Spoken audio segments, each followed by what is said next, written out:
and gentlemen.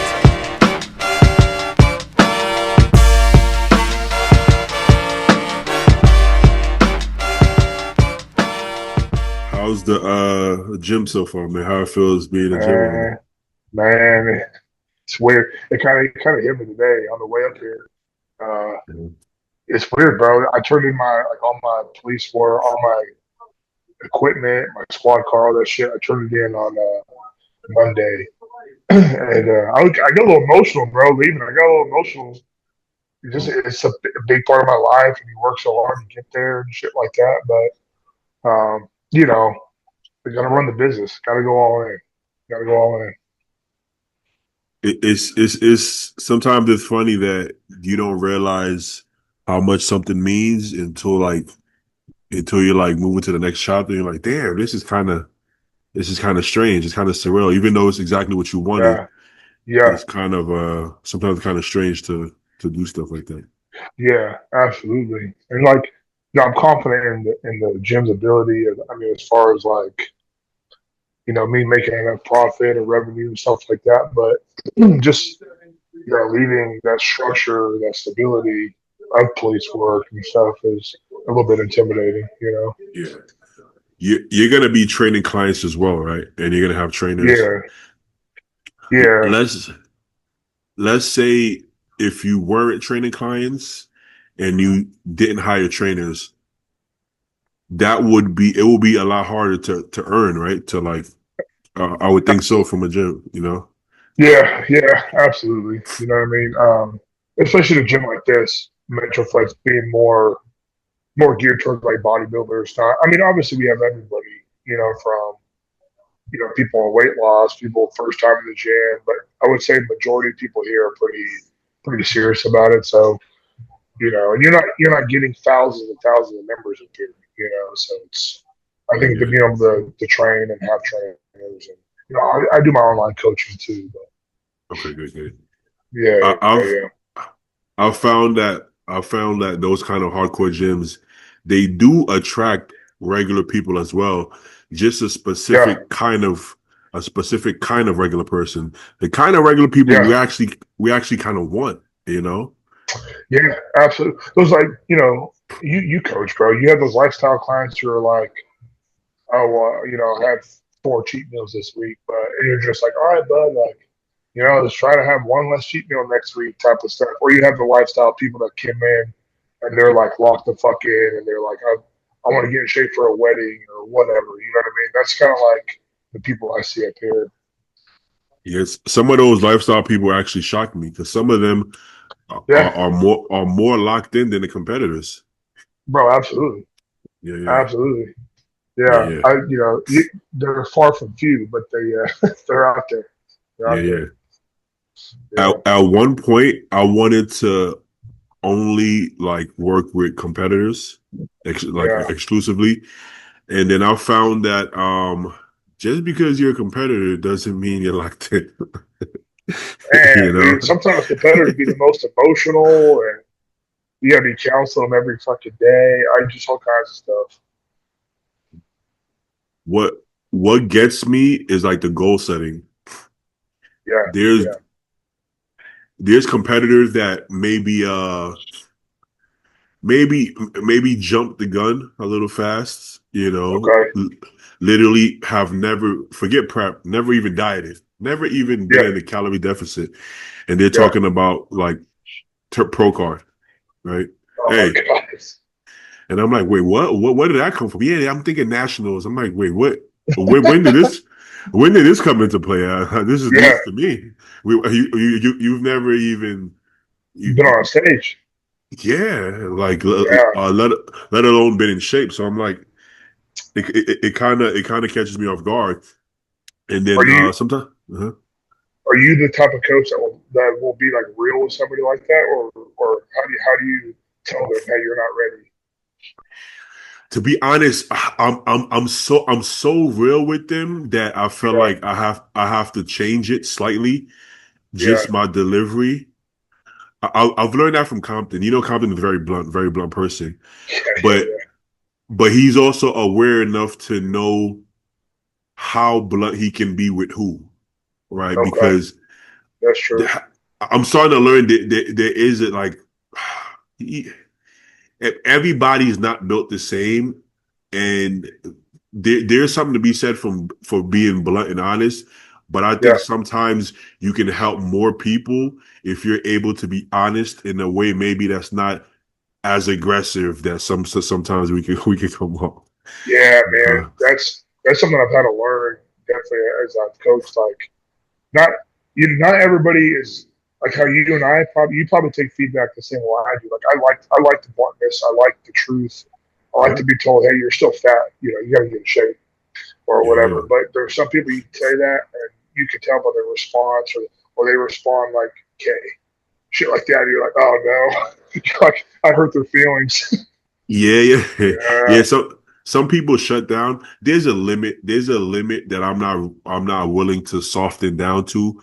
But I yeah, do understand that they just don't know any better at the same time. Like that's true. it, just because we're at where we are mentally now, there was a time where I was slightly delusional, maybe maybe not as much as some of these people, Oh, bro, me but too.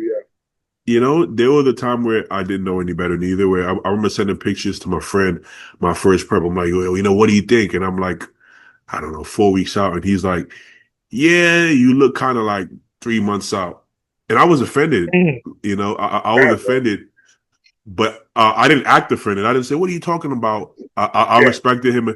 I respected him enough to kind of just not say anything. But deep down, I was really offended. But he was right. yeah, yeah, yeah, yeah, I just I didn't know any better because I've never been in real shape.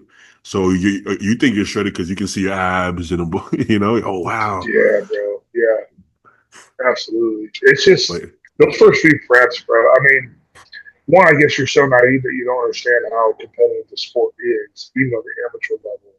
So you do. You have like you have this like I don't know make believe thing in your head that oh I look so good and all that like well especially with social media, dude. I don't know.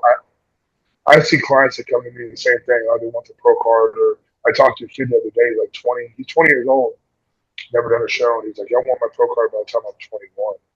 So like you're not. I think it's just this process that you get when you're young. You're just so you have so much fire lit under you that you don't understand. You just see yourself in a bigger, better light. But yeah, yeah, dude, just the idea of that, like it's like first of all, why do you want your pro card at 21? what are you gonna do? And yeah, like can you give me a reason why? Well, I just want it. And I'm like, yeah, can you just break it down for me? Like, what's the ideology behind like why 21 specifically? And then Yeah, you ask these deeper questions, and you realize that they have no reason because they haven't thought that far. It's just that they yeah, feel like it's feasible, so they should have it. It's almost like they feel like they deserve it. And I think yeah, it's like imagine I'm like, hey, I'm like in high school, and I'm like, yeah, I want to be a billionaire. And you're like, wait, what? Where'd that come from? Like, what? I mean, do you have a job? Oh, yeah, I started working. I work a little bit here at Dunkin' Donuts, and it's like, where does this jump come from? Like, where did you ever think like maybe let me get to six figures? Maybe let me get to something. Like, did you have yeah, any yeah, steps behind it? yeah. You know, and it's No, like absolutely. there's no rhyme and reason, and there has to be some planning. I'm a big fan of doers, like people who Yeah, do and don't yeah. overthink it. But you also have to have some kind of you have to think it through to some extent. Yeah, for sure. And that's like, man, I don't know. I kind of I did bodybuilding backwards, right? Like a lot of these people nowadays are getting in it real young, and then like maybe later they find a way to make money and make a career out of it. I've done like I did the family first, the career first, and then it was kind of like okay, like I'm settled now. I can bodybuild. But you see these kids who are 19, 20 years old, still living at home. Their parents are paying for all their groceries, paying for their coach, paying for the gym membership, and they're good. But then again, it's like, what are you going to do when you are unless you're some like phenomenon and you turn pro and you go like what's that kid name Anton and what's that the young Yeah, IFBB yeah. kid Uh-huh. like if you're not that what you need I feel like those kids need to be chasing and their goals. You know what I mean? Like they need to be worried about how they're going to survive and how they're going to afford bodybuilding. How they, you know what I mean? Like it, bodybuilding's not going to pay your bills when you're 20 years old. You know? that's very difficult. Well, it's not. It's easy to explain it, but it's very Yeah, difficult for somebody to understand it at that point of their life, right? Because absolutely. that was something I was told, and I didn't ignore it. It was in the back of my head, but I didn't really understand what that meant till I was No, old enough to understand what life means as a man. as a You man, yeah, know, yeah, yeah. it, No, it for takes sure. takes a while to get it, but the way you did bodybuilding is actually the way I recommend. Um, Okay, yeah, in the past, I'm like, yo, get in it as young as possible while iron is hot, and yeah, to some extent, if you're like a phenom, then great. yeah. But be now I've been in this industry long enough that I know everybody, and I've known everybody for the last decade. So Hmm. I've seen what happens behind the scenes. These are people I Yeah, actually know. So for every Anton, there's 100 other guys that you never heard about that I know, either personally or heard about, that are, I don't want to blow anybody's spot, but from what I've heard people being homeless. I've heard people being on drugs, addicts. I've heard people, like you yeah, said, yeah, yeah. living like in their aunt's basement. I've heard Yeah, people dude. like, yeah, like people going to jail, like stealing from their girlfriends, stealing from their families, like really bad shit. Yeah, Fucking up their mom's credit, like all types of crazy shit that you only hear just if you're in the know. So yeah, you're bro. over here, yeah, you're over here thinking most of these people, no plan B, all these people are making it, when it's literally like 1 out of 20 of them are making it, and the rest are just ending up like in really fucked up situations. It's sad, dude. Like, how many people do you know that were had like great physiques when they were younger, and now you see them 10 years later, they don't even bodybuild. You know what I mean? Like, Bro, because they couldn't do it, they had to grow up. You know? I know people who've won overalls at nationals who are in a very fucked up situation, See, that and shit that sucks to see, man. Golly. that should break my heart. I mean, okay, Yeah. I don't have to say any names. Just look at everybody who won. Go trace back the last 10 years, and you think about, wait, what happened? Then you start running like, wait, that guy. I remember what happened to that guy. Look, Wow. and then you start asking yourself that, and if you ask the right people, you can know what happened to these people. Yeah. And it's like, Yeah. yeah, 'cause sometimes I hear people say, oh, what happens to all these winners? And it's like, a lot of shit can happen. All type of shit happens. Yeah. Life happens because a lot of them Yeah. were in their early mid 20s, and they had no Yeah. plan B because that's what's pushed, right? Exactly. Yeah, you don't need a plan B. And it's like, no, you do, but you do Yeah. though. Yeah. You actually you should There's have too one actually. there's too many freaks in this sport, bro. You know what I mean? Like there's so many great bodybuilders out there, so many great pros out there that you don't even know who they are. You don't know their name. You know what I mean? It's just you gotta build a brand for yourself while you're doing this shit. You have to have something. You have to have a plan B. You know what I mean? You You got to have do it at the to. same time, man. Yeah. Yeah. What's Yeah. good, Chris? Man, running chaotic over here, bro. I told you my water heater broke because it got freezing at the beach, man, like everywhere else. And Did waiting it? out. If I gotta go, man, somebody's showing up to fix that. But other than that, just All right. same Yeah. old. What's Yeah. up, Yeah. Michelle? No worries. Nothing, bro. Uh, Nothing. I think your thing, what you call it, your screen lock thing is on. It looks Oh, sideways. shit. I forget what it's called. There's like a screen lock thing. Yeah. But is it where do you live again, Chris? I'm in North Myrtle Beach, South Carolina. Hold up, Is it fuck. is How do you do shit? I think That's you good, man. I think you like swipe down. Let me see. I think you swipe down and you Shit, take off phone lock. my Something like phone that. is frozen. Uh-oh. Hold You on. good, don't worry about Let me see. it. This podcast is ghetto. We don't care about that kind of shit. Yeah. We We're don't just care winging about it. Yeah, we don't care about all that stuff. No, it's funny because I watch some podcasts and it's so professional, and I'm like, that's Yeah, cool, bro. but I can never What? do that. I'm just not. It's just not my style. Yeah. Oh, there you go. There we go. Hey, it's just a little There it delay. is. Now we doing it. Now we doing big things. Now we Yo, doing big are we things. seeing the rematch at the USA's this year? What you doing, bro? I think so, man. Wow. I think. I think so. Yeah, I'm definitely. I just like the show, man. I like Uh, USA's. Yeah, yeah, yeah. It's one of my it's one of my favorite shows. I get people send me like links to like shows. I shit you not, random shows. I don't know if I should be offended or I should be So what, like sign they'll up? yeah, it'll be like, oh yo, bro, they're giving out pro cards here at the Virgin Islands. Go to go to and I'm not sure if like I feel like they like me. That's why they said it to me. But Yeah, at the yeah, same yeah. time, I don't know if I should be offended. But it's like I get it because most people, like we were talking about earlier, most people, the idea is, well, I can say the same thing about P. P could have done more shows last year and turned pro, right? But Yeah. it's like, that's not the, what? Juice, what are you doing? This dude's getting head. Juice. Hey, no. Dude, Juice is getting head, bro. It's crazy.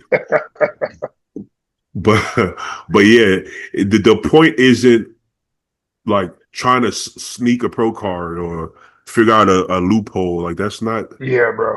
what the fuck. What the and I'm trying to with you on that. Like Mexico.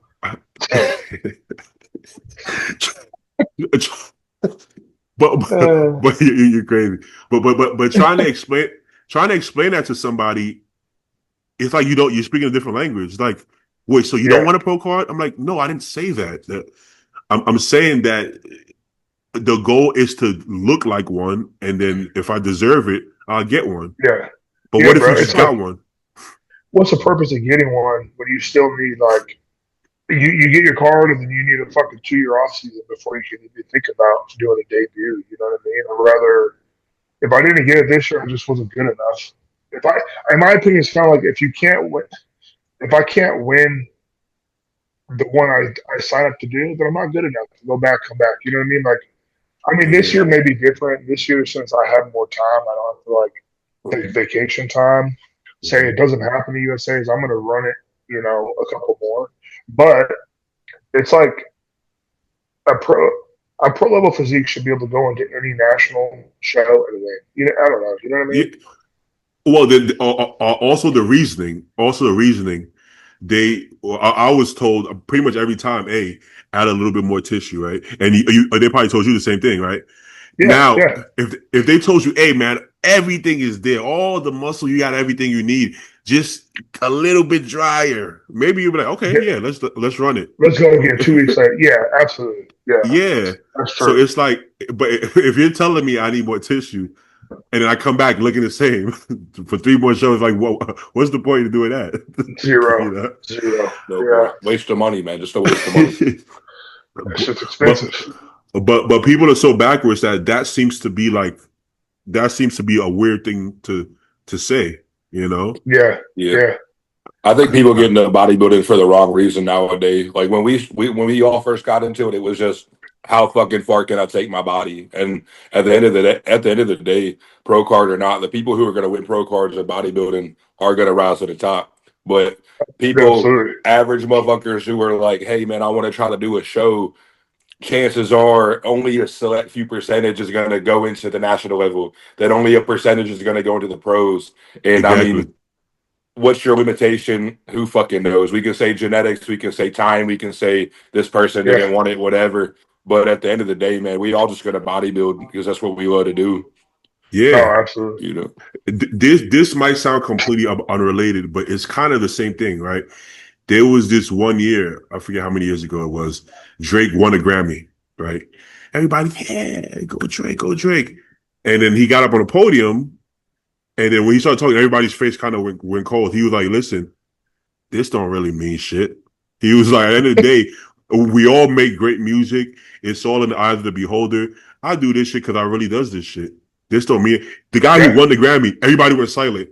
You see a couple people like, yeah, I fuck with it. But everybody's scared, right? Because like, wow, how could you say yeah, that? yeah, yeah. You know, and honestly, that's probably why his own record label turned on him because they're like, oh no, fuck that, you can't speak. But I get what he's Yeah. saying. Imagine going in the booth and like, I want to win a Grammy. I want to win a Grammy. I'm like, fuck all that. Yo, are you a musician or what are you doing? Like Yeah, That's raw the point, motive. bro. There's no what's the motive behind that, you know? that's what I'm saying. He got into music because he was already making money. He was acting or whatever, right? Because he does it. We got into bodybuilding because we actually fucking do this shit. And Yeah. if we didn't compete, well, Chris, he's still doing the same shit because this is what the fuck we. Full eating fucking chicken and rice. Yeah, exactly. That's what I'm saying. The DT, Yeah. same thing. If tomorrow Chris is like, I'm not gonna compete anymore, bro, we're still doing this shit. It's like we Yo, actually it's not to cut you off, but it's a lot harder to like just drop habits, like eating 5-6 times a day, going to the gym at a certain time during the day. Like you just because you're not gonna compete just doesn't mean like, oh, I'm gonna go fucking skip my breakfast and go get McDonald's for lunch and then I'll fucking grab a pizza on the way home for it. And like you don't it's a lifestyle. It's a decision every day, you know what I mean? exactly. Now, don't get me wrong. That doesn't mean if you win the Grammy, you might not get emotional. Oh wow, this is dope, you know. But Or it's not actually the trophy. It's more so because you know what the fuck you put into it, and it's kind of like validating the work you already know you did. But that's not it is and it isn't the actual trophy and pro card. It's everything that went into it. You're not crying because of the fucking plastic, right? Like it's not gonna make that in itself doesn't make you cry. You're crying because the memories of everything you did for the last fucking 10 years. That's why you're hell yeah. crying. Cause you remember, damn, the breakup and this, and I almost lost this house, and I went. That's what's making you cry. So and it and, all and the positive evolution. it's Look true. at Pete right here, man. It's like goes in the military, becomes a cop, and then now he's owning his own gym. Like that's the fucking dream for the majority of us. You know what I mean? Damn Oh, right. But absolutely. Yeah, it took him that Absolutely. decade, that 15 years to fucking get there, bro. You know, exactly. And, just like Yeah, bodybuilding. yeah, yeah. and then here's the thing, right? We all grown men, right? So we know the journey is always way harder than it looks. So somebody could be looking at Pete and be like, "Oh, that's the dream," and almost feel jealous and be like, oh, "I want that shit. I want that." They have That no took a idea. lot of time, a lot of work, a lot of risk. Bro. That Yeah, people have no Yeah. fucking idea. That's why motherfuckers trying to tell you how to run a business who ain't never owned their own fucking business. You know Their what I own mean? one, bro. exactly. Premise. Pete have me and Pete have never discussed his journey. But Yeah. I know without a shadow of a doubt, he went through some fucked up shit. He went through all kinds of hardship that he doubted himself, that he sat there fucking thinking, what the hell am I going to do? All that shit before he got Absolutely. here. You know what I'm Yeah. saying? Without you Yeah. even telling us, we know that because we know Yeah. that's the only way life happens. Yeah. You know? You know what's funny? So my two boys, I got a 10-year-old and an 8-year-old. And so I took them to school this morning and they're like, what are you going to do all day? So I'm going to work. And they're like, you don't work? I said, I still work, dude. I still go to the gym. I got shit I got to do in the gym. And they're like, oh, I'm so jealous. They're like, I wish I could just go to the gym. I said, but I told them, I said, I didn't just wake up here. I said, I already been to school. I've been there. I did all that shit y'all are doing now. You know what I mean? Hell yeah. But the kids, yeah, they're like, oh, you're so lucky. Yeah. They don't Yeah. even know. There was a time my ex made a comment like that because at that time I was waking up at like 1 p.m. My Yeah, business, my business was doing really good at the time, yeah. exceptionally well at the time. And I was Yeah. just waking up. To be honest, I got kind of lazy, to be honest, admittedly. Yeah. But either way, I earned the fucking right to be lazy at that point. And it's like she Mm-hmm. was like, "Oh, it must be nice" or something like that, you know. And she said something about privilege. And I'm like, "Wait, what?" Oh, Because in my head, I'm like, when you when you met me, I was broke. Like, so it's not like you missed the journey. you've Like seen this. you were there, bro. Like what makes you say that? Like you, but that's one of those things. Sometimes maybe when I met her, she was doing really well, and I wasn't doing very Yeah. well. So All that. maybe sometimes when it can happen even in a relationship. It doesn't Oh, make you a bro. bad. It doesn't make you a bad person. But I'm just giving an example. Maybe when you see Yeah. somebody doing well and you're in the same place, you might feel like, oh, this is like luck, and it's like what the fuck? Like I'm literally I've been busting my ass for 8 years. What are you talking about? You know? Yeah, So I'm Absolutely. man. like, it's crazy how that works. And then I can say the same thing. I'm like, well, I don't feel like you've been busting your ass. You Yeah. could sleep into it if you put in the work. Like, you know? Yeah. That's That's usually what it is, man. The people who sit there, all you lucky, but they've never had to devote that period of time where their backs up against the wall, where you either make this shit happen or you get complacent to where you're at. Like a lot of people, man, not just in the bodybuilding, but in you know the average work day is, oh man, this dude owns fucking two businesses and he got Yeah, three rental houses. I'm like, yeah, that motherfucker didn't always have that. You know what I'm saying? straight up. Yeah, And you know what it is? It's like it's usually the people that all they do is go to work, come home, and that's all they do. And like when you are starting your own business, it's like I was going to work and I was working off duty work, and then I was still doing online coaching. Like you're not stopping. You're not just waking up and like one day it's just fucking landing in So, your lap. so how do you explain to somebody, Pete, that is like, well, I want to be a family man. I want to make time for it. Is there not like a certain priority where you got to give and take and like, hey, right now in this block of time, in this period of my life, that shit has to take the back burner because I'm trying to create something for the future. I think that goes Bro, over a lot of people's head, man. absolutely. Y'all follow me, bro. There was. I think I went like a year and a half. I was up at 2:30 in the morning doing all my shit in the morning, going to work, and then I was, plotting for other things. You know what I mean? But that's the stuff people aren't willing to do. Man. You see it all the time. And those are the ones, like I said, those are the ones that are, oh, must be nice, must be. That shit pisses me off. Yo, so yeah, so what's your why? Why did you do that? Like you could have said, "Nah, I'll just fucking work my cop and I'll move up the ranks and Yeah, eventually I'll get pension." But like, why? What was your motive? What was your why? Because I think a lot of people they lack that. They want what you have, but they lack the drive behind it. yeah, yeah, yeah. It could be Well, as one simple as it could be as simple as wanting to leave something for your kids. You know what I mean? Yeah, I think one's just the passion behind it, but I think the other thing is like the financial freedom aspect, being able to have more time for the family, being able to be like, you know what, hey, we're gonna go on a trip for a week right now. I'm not off, not like, oh shit, I only have 20 hours of PTO. Like, just not you can't just that restrictive feeling of being stuck in this thing from for 8 to 12 hours and not be able to really see what your potential is. And I think as a bodybuilder, bro, all I've known for the last however many years is chase that daily progression. And when you're in a job like that, you're capped. Your progression's fucking capped. And sometimes a lot of people that you work with, they don't want to see you do better than them. So it's a weird environment, bro. Yeah, So now that you set yourself up in this kind of ride or die for yourself, does yeah, it, one, the fear, cool, the fear of the unknown, what is the unexpected might happen, but yes, where's your drive level out in your head? Are you fucking more motivated than ever to make this shit bro. happen? I'd be popping Yeah, out of bed like fired up, man. My buddy told me that I was up here. So the other day I was up here from like I don't know 6 in the morning till 5, and then I left and I had both my kids' baseball practices, and I came back at 8 o'clock, no 7:30, because he texted me, "Hey, bro, the gym's popping." I was like, hell "Well, yeah, shit." So I came up here just to shake hands. Hey, I'm the owner, blah blah blah, right? Conversate with people and shit. But he was like, "Bro, I haven't seen you this happy in years." He told me hell that. yeah.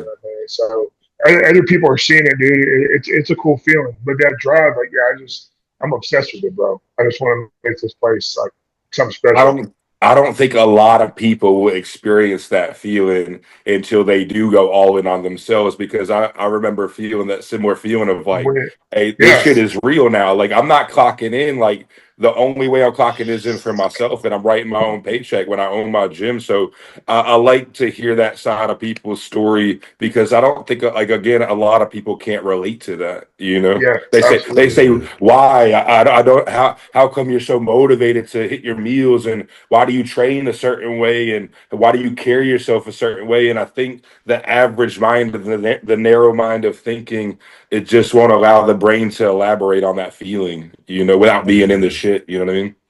hmm I think absolutely.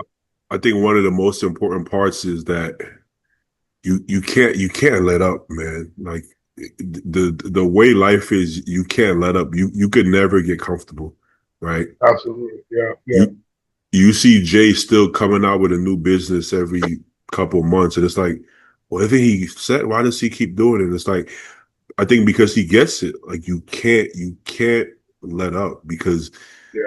this shit. Success is addicting, bro. Success is Yeah. very fucking addictive, man. You Yeah, know, Yeah. Yeah. absolutely. Yeah, when yeah, you literally are like, fuck, if I don't make it the way I want to make it, then I gotta go put my time elsewhere, be it clocking in for somebody else, or if you don't make a certain amount of financial gain, then hey, you better be you better be content on living a certain way. But man, I promise you, like Pete, I know you're feeling that shit. Beatty, you felt it on the personal training and online coaching. When you really put your fucking investment into yourself, that shit is so addictive. It's so fucking yeah, addictive, man. Yeah. yeah, Yeah. yeah, When you when you never really had much, right? Let's say like growing up, I didn't have anything, right? So it's like, okay, yeah, let's say if I would have had $500 in the bank, that was like, whoa, yeah. yeah, this Hell is yeah. doing it, So Yeah, imagine yeah. going from that to like, oh, I got 30K in the bank. I think I'm Yeah. fucking Yeah, rich. I think you can't tell me shit. I got absolutely. I got a new car now. Whoa. So then to be honest, what I felt was like I felt a little bit of like imposter syndrome. It was strange because I'm living in a nice Bro. neighborhood. That was weird to me. Yeah, I didn't know what that meant. Am I supposed to smile? Okay, yeah. how you doing? How you doing, guys? Yo, Pete, Nah, you just messaged me about this shit. You were like, bro, I was when I thinking bought today the during my house. training, do I deserve this? I was like, fuck yeah, you fucking deserve this, Yeah, motherfucker. bro. It's like imposter syndrome. Like I made a video announcing that I bought the gym, and I was like, I fucking faking it, bro. It doesn't even seem. It doesn't feel real. Like fucking weird, you know? That's dope, man. That's so dope, man. But you know what I learned? I learned that everybody feels that way. Like nobody's prepared for life like the way we think, right? It's Yeah. like it looks like No, it. dude. Oh, he Yeah. got it all together. He got it all together. Look at him. Look at the guy. He got it all figured out. And you talk Yeah, to him, you be yeah, like, bro, I don't know. I'm bringing this. What are you talking You about? just I'm gotta like, find a way, motherfucker. You gotta That's so find a true. way. That's so true, bro. That's how I felt with oh, kids, bro. Y'all figured out. Like I go to my kids' baseball practice, football practice, and shit.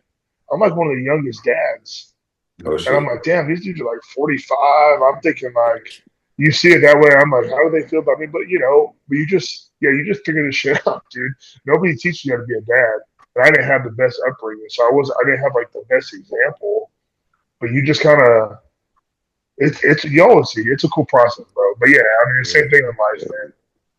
I mean, when I was younger, I thought my sister was rich. And then as you get closer to the age, you realize she's just ballsy. She just be taking Yeah. big ass risks, and Yeah. sometimes it works out, sometimes it don't. You got a house? Yeah, You bought a house? How do you do that? Yeah. And Yeah. Like you're how like, the fuck how do you explain to somebody to buy a house when you've never bought a house before, man? yeah, for oh That my fucking shit god, hey, crazy. Gotta but get it's man. insurance, gotta do all that shit, man. but I like don't Dude, know. she gets it done by the skin of her teeth, but she always gets it done, and I'm like, you gotta Yeah. respect that. You gotta respect that. You know what I'm saying? scared money don't make no money.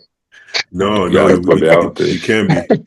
But yeah, I was gonna say, but yeah, but then I learned that just because you have a good year in business, when you have your own business, doesn't mean next year is Yeah, gonna be as good in the following year. yeah, So Yeah. something. Yeah, you gotta put Yeah, especially shit with how aside. saturated the business of coaching is nowadays, Yeah, yeah. So So you can't sit on success. You can't be like, wow, I have 50 clients. This is great.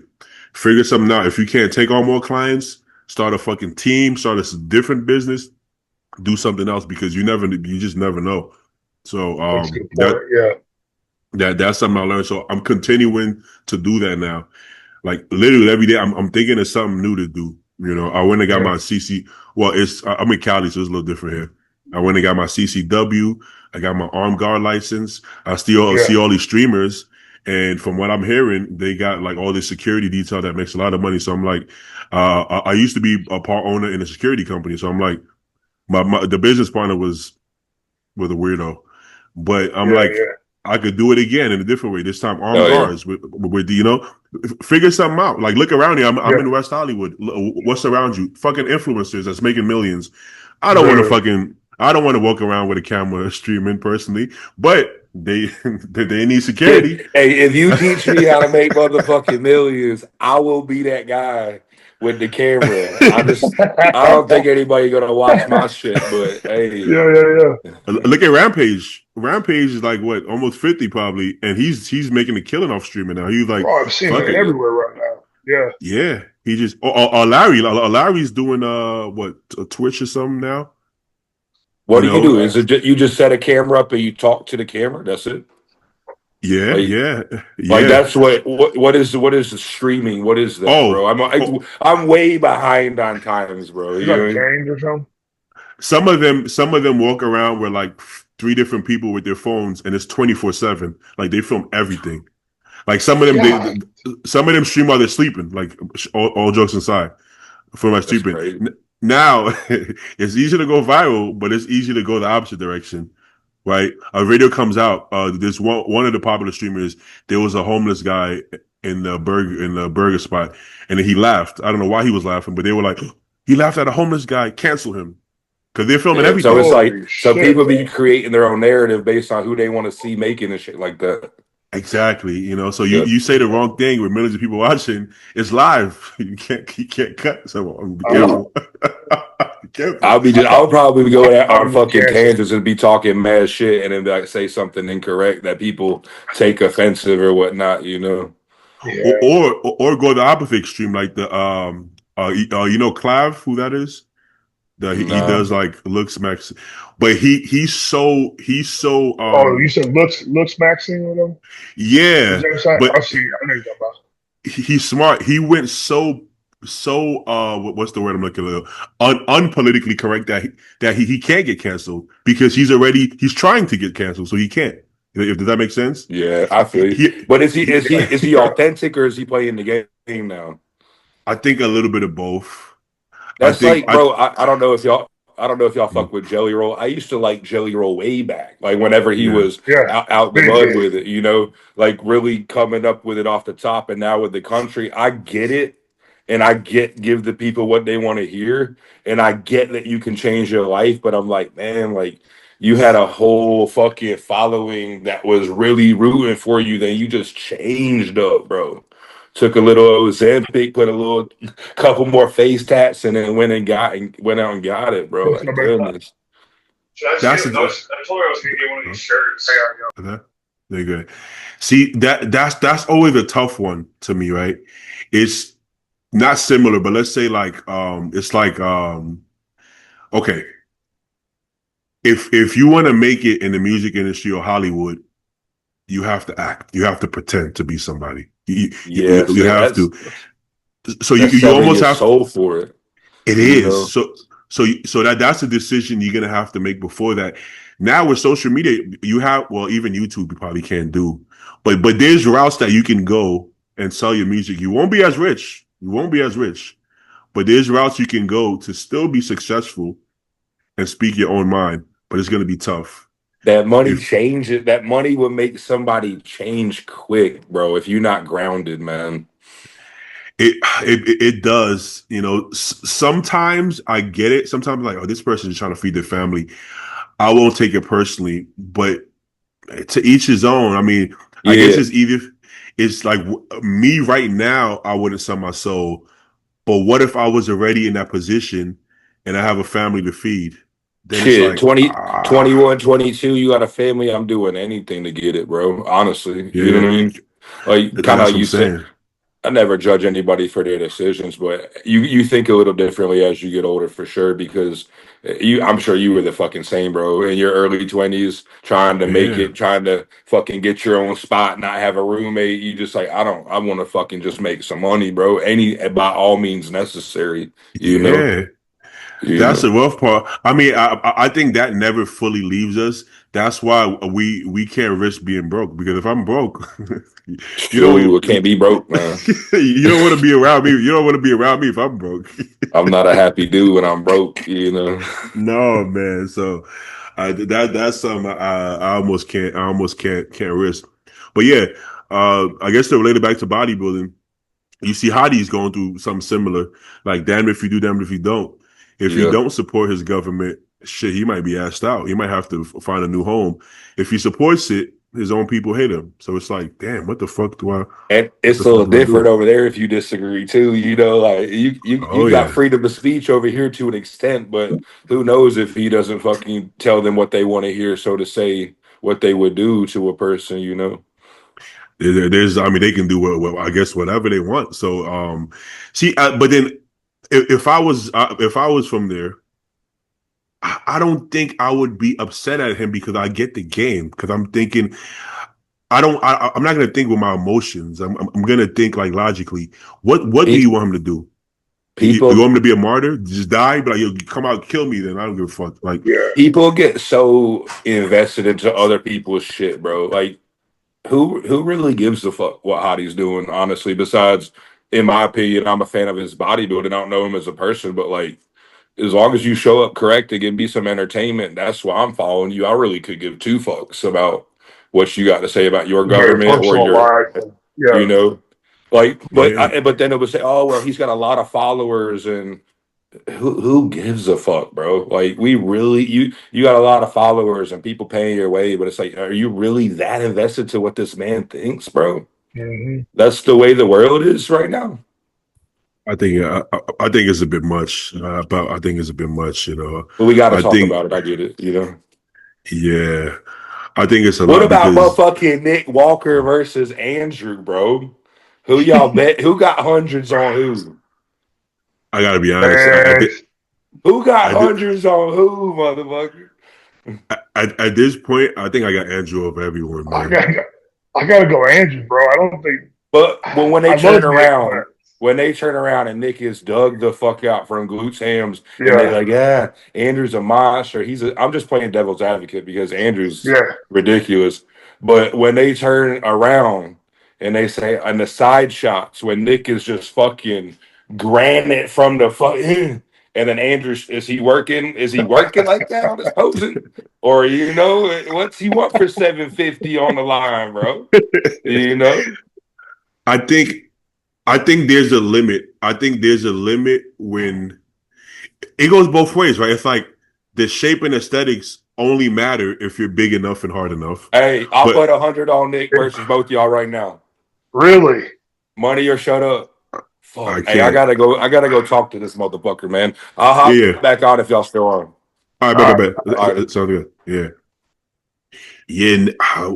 When it comes to, I think Andrews on the, oh yeah, but I was gonna say, yes, okay, size and shape only matter if you're in Yes. condition and you're big enough, and then size and condition only matters if you're somewhat pleasing enough to be looked at, right?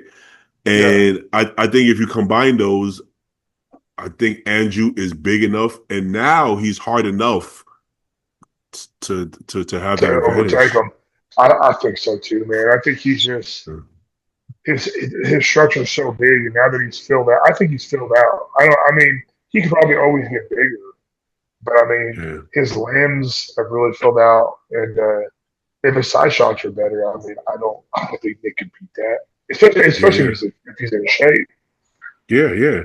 I mean, he Yeah, would have he would. It's not like he got slabs of body fat on his ass. It's just not bro. as Yeah, so.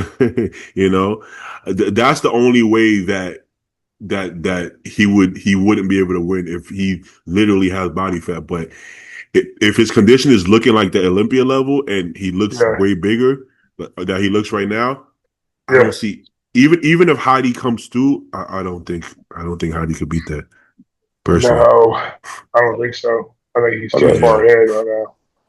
Especially those From recent updates he posted. from what everybody's saying, Hadi's not even in Iran. He's most likely in Dubai.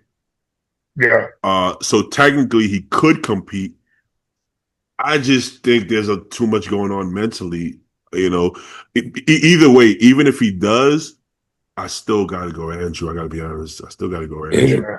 Who is between Nick and Martin? Does Martin come back and Fuck. does he define that he is the better Come on, man. bodybuilder, He or can't does Nick come hop back, back on here with that. and say, hey, I'm here to play? Huh. Okay. What do you think most people think? You think most people think Nick or Martin? Martin. I think a lot of people writing Nick off. I think they're really, really, really harping Nick on his midsection. I think they're really trying to harp on the fucking his legs don't sweep like that small waist popping off the hip because Mhm. Martin Yeah, Martin beat Nick and then arguably Samson and then Samson to me they had the same structure as Martin with the sweep off the hip, the lats where Nick is the blocky. So personal preference, you already know what it is, but as far as yeah, yeah, yeah. who I think is gonna get the look and maybe the nod regardless. If Martin shows up, man, he's a filthy bodybuilder too, though. You know, Yeah. he's really Martin's good. nasty, bro. And with how things have been going, I think he'll get rewarded, bro. It's just his shape is so good. Well, his shape is so good, but he's also fucking peeled. You know? Yeah, he's in shape. Martin is insane. Martin is insane. Martin What I what I nasty. what I'll say is this: if he's continuing to improve at the rate he is, then I think he's gonna actually beat Nick. But here's the thing, though: if we just look at strictly numbers, Nick has beat Martin, I think, twice or three. He beat him at North Americans, right? Then he beat him at Pitt. New York. Is that the only Was that times they Pittsburgh did? or was it? Oh, Meet him Pittsburgh. at Pitt. Three times. So he beat him at New York the other year before that. And the So Olympia 2024, no? He didn't. Nick didn't compete. Oh he shit, didn't you're get right. When did so Nick get so when did Nick get what did he get at the 20 what did he do? 23 Olympia or he took the Or 2 years off? two. he missed two. He missed two Olympias. He did 22. He was What did he do in 22? What did he place? I was like Third, right? third, I Third. think. God damn, Yeah, third. He's only done three yeah, bro. Olympias. He got fifth behind Hunter. I think he beat Hunter that year personally, and Hunter then got he got seven that third. night. You know, I'm Yeah, excited to see Hunter fucking return. He's gonna be nasty too. Oh but yeah, okay, but the point I was making is 3-1. It's 3-1 Nick, right? yeah, The only time Martin has beaten Nick or got even close, like at the New York, was Nick's worst. This was potentially Nick's worst look ever, Yo, and he still Nick is go ahead. uh-huh. And Martin edged him out, right? Mhm. It wasn't a landslide, even if we think it is by the judges, it wasn't. And this Yeah, was perhaps Nick's worst, and this was Martin's yes, best. So if you look it's at true. that, technically, if they're both at their best, Nick should still win. Just going Yeah, by numbers, going by actual physiques, I think it's pretty much equal at this point, honestly. yeah. Man, I'm excited for it, man. Nick Nick's been a little bit more low key this prep too. He hasn't posted as many updates. I've been talking it Mhm. up with him, man. He's locked the fuck in, bro. He's like, Yeah, this is. I really believe. I'm not gonna speak for him, but it's like I really believe that like this is another. Every show Nate does is make or break It is because literally though. if he and doesn't he's do well, he gets criticized. If such he a big does well, name. it's oh man, Nick is a fucking freak. How long can you keep it up? So like he's literally playing his game now. And I think we're gonna see something pretty crazy, man. But we're gonna see a lot of crazy shit. We're gonna see Andrew up there fucking looking crazy. Martin's gonna be hard, but Nick's locked in. You know what I mean? Bro, Nick's locked in. since Nick did USA's, every show has been make or break, literally. Make or break. Yeah, but I mean that USA's it was Nick's show to win. He lost. Nick has never turned a pro. Then he wins the next. Lucky for him, he was able to string together some good ass wins because at that point everybody was kind of like, "No." But till this day, every single show he does has been make or break. I've never seen anything like that. Yeah, What All bodybuilder have every show for their entire career has been make or break? every show. But all I know is this motherfucker on his corner turns and his side poses, he better be nasty. Yeah, fucking yeah, Yeah, be fucking pulled in, motherfucker. yeah, You yeah. got 750 on the line, bro. There ain't no time to be breathing, catching my breath. Like if they gonna be sitting there right at Nick's fucking stomach, they gonna be looking right at Andrew's Mm-hmm. ass and his hamstrings. They gonna look at fucking Martin to make sure he's not soft, he's off, he's flat. So it's Yeah. like these motherfuckers better be that I mean, it gets me hyped, man, because now we talking real money. We not talking all $10,000 I won the New York Pro. Like, go get a Mm-hmm. fucking down payment on a fucking 50, bro. Honda Accord. You know what I'm saying? Like, we talking Yeah, 750. Motherfuckers can buy a house, buy a gym, put it in a fucking savings account, get interest. yeah, Like, this is life changing money, not fucking $2,000 a month sponsorship money. So yeah, yeah, it's yeah. got me fucking hype as a fan, bro. To be Hell yeah. honest. Who is Nick I, still coaching himself? Who? Is Nick, Nick still coaching himself? Yeah, as far as I Yeah, know, and I don't know if he's got feedback from Oz in his camp, but as far as I know, he's just doing his own shit. You yeah, know? yeah, yeah. yeah, yeah. I think, I mean, to be honest, since I've known Nick, I personally feel like whatever he's thinking usually is the right thing. Yep. Yeah, The, I the, mean, we talking about a dude that doesn't, like the flavor game sauces and yellow mustard and Frank. He don't put no sauce on his shit, bro. It's like this dude is just locked in. Like, I gotta fucking win this bodybuilding show. Like, Yeah, I yeah, mean, it's like kind of what we talked about, not to overlap, but like, look, think about Nick's situation, his living situation, his relationship situation. Like, think about where he was coming up, where everyone gave Nick a lot of shit of like, hey, this dude's getting a lot of help from his parents, ain't got to go to college. Like, Nick got a lot more than just winning the check and want to be a bodybuilder. Like, this is this motherfucker's life. And I think that's the difference when you talk to people who put their life on this shit, where it's either I'm gonna fucking make this or go bag groceries. It's a lot different than people who were like, yo, dude, I got this fucking job now and I can bodybuild on the side as my hobby and yeah, I yeah. want to have a girlfriend. It's like, nah, this It's different. motherfucker, man, doesn't get a respect for how many men that go all in on their shit. Not a lot of men these days have them type of balls, you know what I mean? yeah. It's hard. It's hard, you know. It's You hard know? because, yeah, yeah. With Nick, I feel like he deserves more respect for the simple fact that think about the pressure, right? Yeah, that's Think what I'm about saying, man. being the most. There's no American bodybuilder more popular than Nick. Open bodybuilder, obviously we No, have with Bumstead. There isn't yeah, any. He's more popular than Derek Lunsford. He's more popular than Samson, right? And some kind of you can say infamous sometimes because he's loved one day and then the next fucking day he's hated. It's like Because that mindset is so misunderstood, bro. Like, I really do believe I'm not even talking about this, so I'm speaking off speculation, and we can get off Nick's dick for a little bit.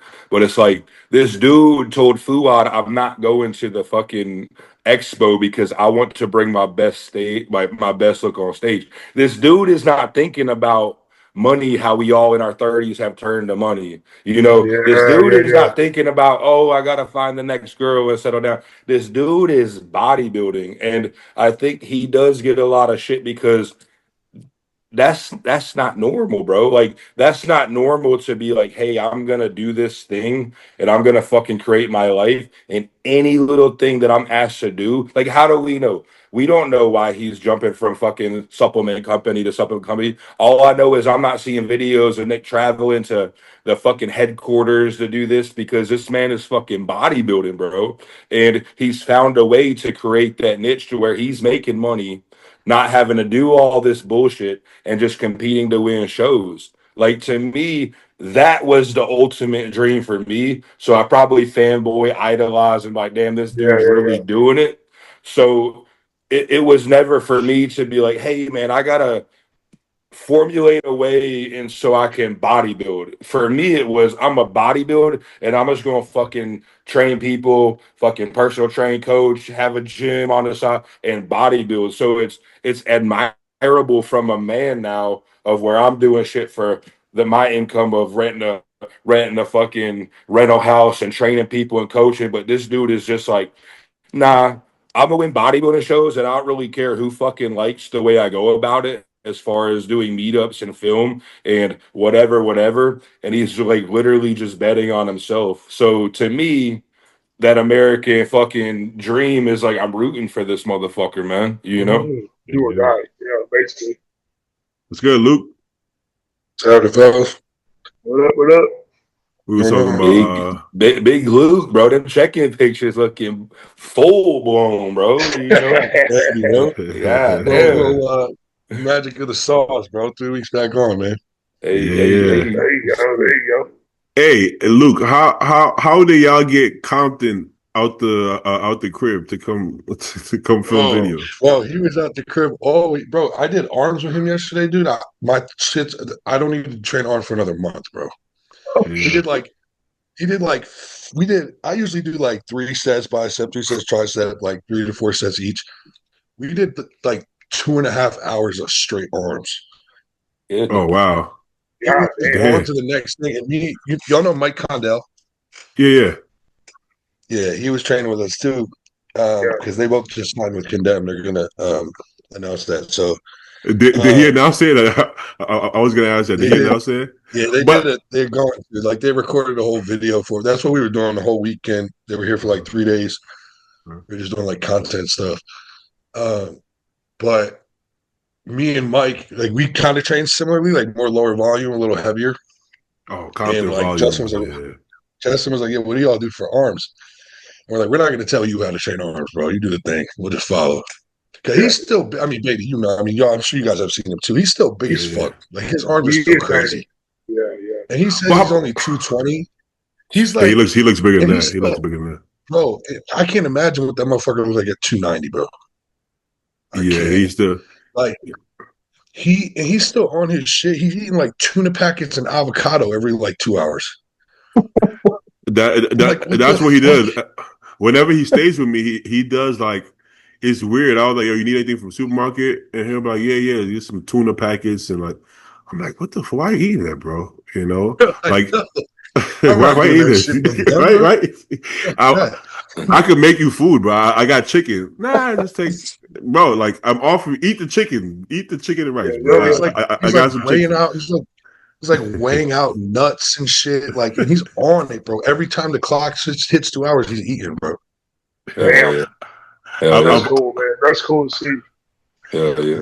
Yeah, man. But here's the thing though, because he told me about the whole company thing. I'm like, Yeah. I never thought. Well, I don't know if people know this. Compton does really well for himself, like more than you would think, because he's not like a flashy Yeah. person. But Yeah. I hope that's not putting his business out there. But yeah, like how does a company get him to sign? Because he's had offers for so long. So I know it's not a So, money thing. So there's so something that he the likes. dude, we brought on a new athlete manager at the beginning of this year, at the beginning of January. Mhm. And him and Justin have had a relationship.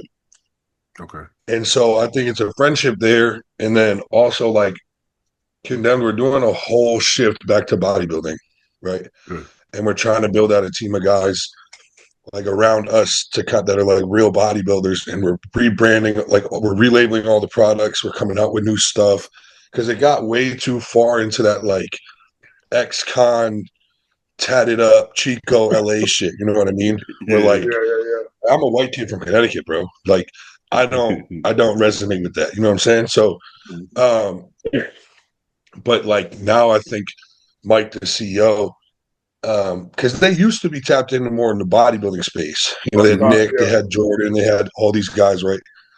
And then it was basically Elliot, who's still on the team, who was kind of like phasing out a little bit, and then me. I was the only other bodybuilder. So they're just that, and we haven't even had a whey protein since I signed with the company in July. So Oh like wow. everything's You need coming that back way. out now, and it's all Gotta get that way. it's all Yeah. moving back to bodybuilding. So I think our athlete manager, Caleb, like I said, he had a previous relationship with Justin. And I think he just pitched this like image of like, hey, this is what we want to do. We're going to take care of you, blah, blah, blah, blah, blah. I mean, like, I don't know if I should say this on here, or whatever, but like, he's not making a salary or nothing. So it's not like a money thing. That's the first thing I thought. There's because I'm like, there's nothing anybody can pay Compton or we It's willing to not a pay him salary thing. that would make him sign. So I'm like, that's Wow. strange because he hasn't signed for a long time. I'm like, huh? Mm-hmm. I didn't see that. I didn't see that coming. I'm like, really? I think it was just I'm like just a kinda vision hoping. thing. I think he liked, like, I think he likes what Caleb pushed to him, like I said, like the vision, what he wants to do with the brand. And I think him and having the relationship they had, I think Justin felt like he could trust him. Mm-hmm. And then I talked to Justin about this too, because I don't want to be that guy in my career, that's jumping around from company to company chasing a bag or chasing a paycheck. I want to be with like one company and grow, right? Because it gets so funny when you start doing that shit. And I feel like that's happened so much now that like half these athletes with these companies, their word don't mean shit because they're just saying it this week and next week they might be saying something else, right? Yeah. So it's like stay in power when you can stay with a company like that. And I think Justin wants the same thing. I don't think he wants to go anywhere else after this. And I think because of Caleb, our athlete manager, and their relationship, I think he was able to trust that he'll be taken care of that way. Yeah. Cool. I don't know. I was surprised because when he told me he was signing Mike Condell, and he said, "Oh, I'm also talking to Justin." My first thought was Justin O'Donnell because they're both over at Raw or whatever, training over there. And he was like, "No, Compton," and I was like, "Compton? The fuck?" Like what? I was like, "No way." And it's cool dynamic because like Mike's like a pretty established 212 guy, like on the brink of an Olympia. I just turned pro. I'm 28, and Justin's like the OG. Yeah. Right. So it's like it's a cool dynamic, and training with them was cool. It was fun, but yeah, I was surprised too, bro. I think that's an excellent acquisition for the squad because not only is he a coach, he also had that entire career that's like legendary in the eyes of top pro bodybuilders now.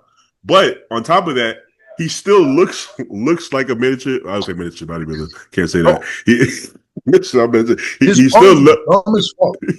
he still looks like a bodybuilder. Like if you didn't know how he used to look, you would think he's a pro right now, right? Yeah. So and he thinks he doesn't even know. Like Compton obviously well, baby. Like I feel like he thinks he's just like one of us. He doesn't like, think, he doesn't. He doesn't realize like he's your favorite bodybuilder's favorite bodybuilder, bro. Like he's like he is like a legend. He's so humble that like sometimes when you're talking to him, you forget. Right? Yeah, I agree. And obviously, he can talk. He's got stories for days, like everything. He's funny as hell, but like, it's just I don't think he really fully grasped. Like we're at Derek's gym. Obviously, we're hanging out with Derek a little bit, talking to him, and Derek was like fanboy. He's like, "Bro, you're Justin Compton, bro." Like, fuck? Absolutely. It doesn't click to him to the point that I think he feels uncomfortable after a while. Yeah. Like I remember trying to explain to him, I'm like, "Yo, you don't understand. Like, I was watching your videos doing cardio, and then you're coaching me while I'm doing the cardio, and then now we're here getting high, and at my place, we're literally sitting in my living room getting high. Like that's dope. But he does. I think he doesn't realize. I think he knows I mean it. But I don't think it can connect because he just I don't think he ever saw himself in that light. That's what I'm saying. Like for example, he was telling us a story about like Brian Balzano, when he was coaching him, and he was like saying how he's like the most talented bodybuilder he's ever seen because he would take like whatever, like no drugs and look like that, right? And he was like describing this whole situation, whatever, talking about how he was like watching Brian pose for him. And he was just like fanboying, like in awe of how like insane of a bodybuilder. And I'm thinking in my head, I'm like, no offense to Brian, great bodybuilder. I'm like, you would shit on that motherfucker. I was like, if people saw you, they'd be on the floor. Like, what the fuck am I looking at? Like jaw on the floor, right? Brian, like, I'm sure. I mean, but dude was only 5'3", and he was a good bodybuilder. But like, Justin is just another level. Like, Justin's like an uncrowned Mr. Olympia type bodybuilder. Oh, you know I think he very well could have been Mr. Olympia, for sure. And it's like saying that a lot of people feel that way. It's not like we're saying that because we know him. You know what I'm saying? So but it just goes over his head. Even when people stop him, you can tell it kind of flies over his head. Yeah. He doesn't see it that way, but that's a good thing in some ways. He's unintentionally funny as hell too. Oh yeah. If like a dry sense of humor. Yeah.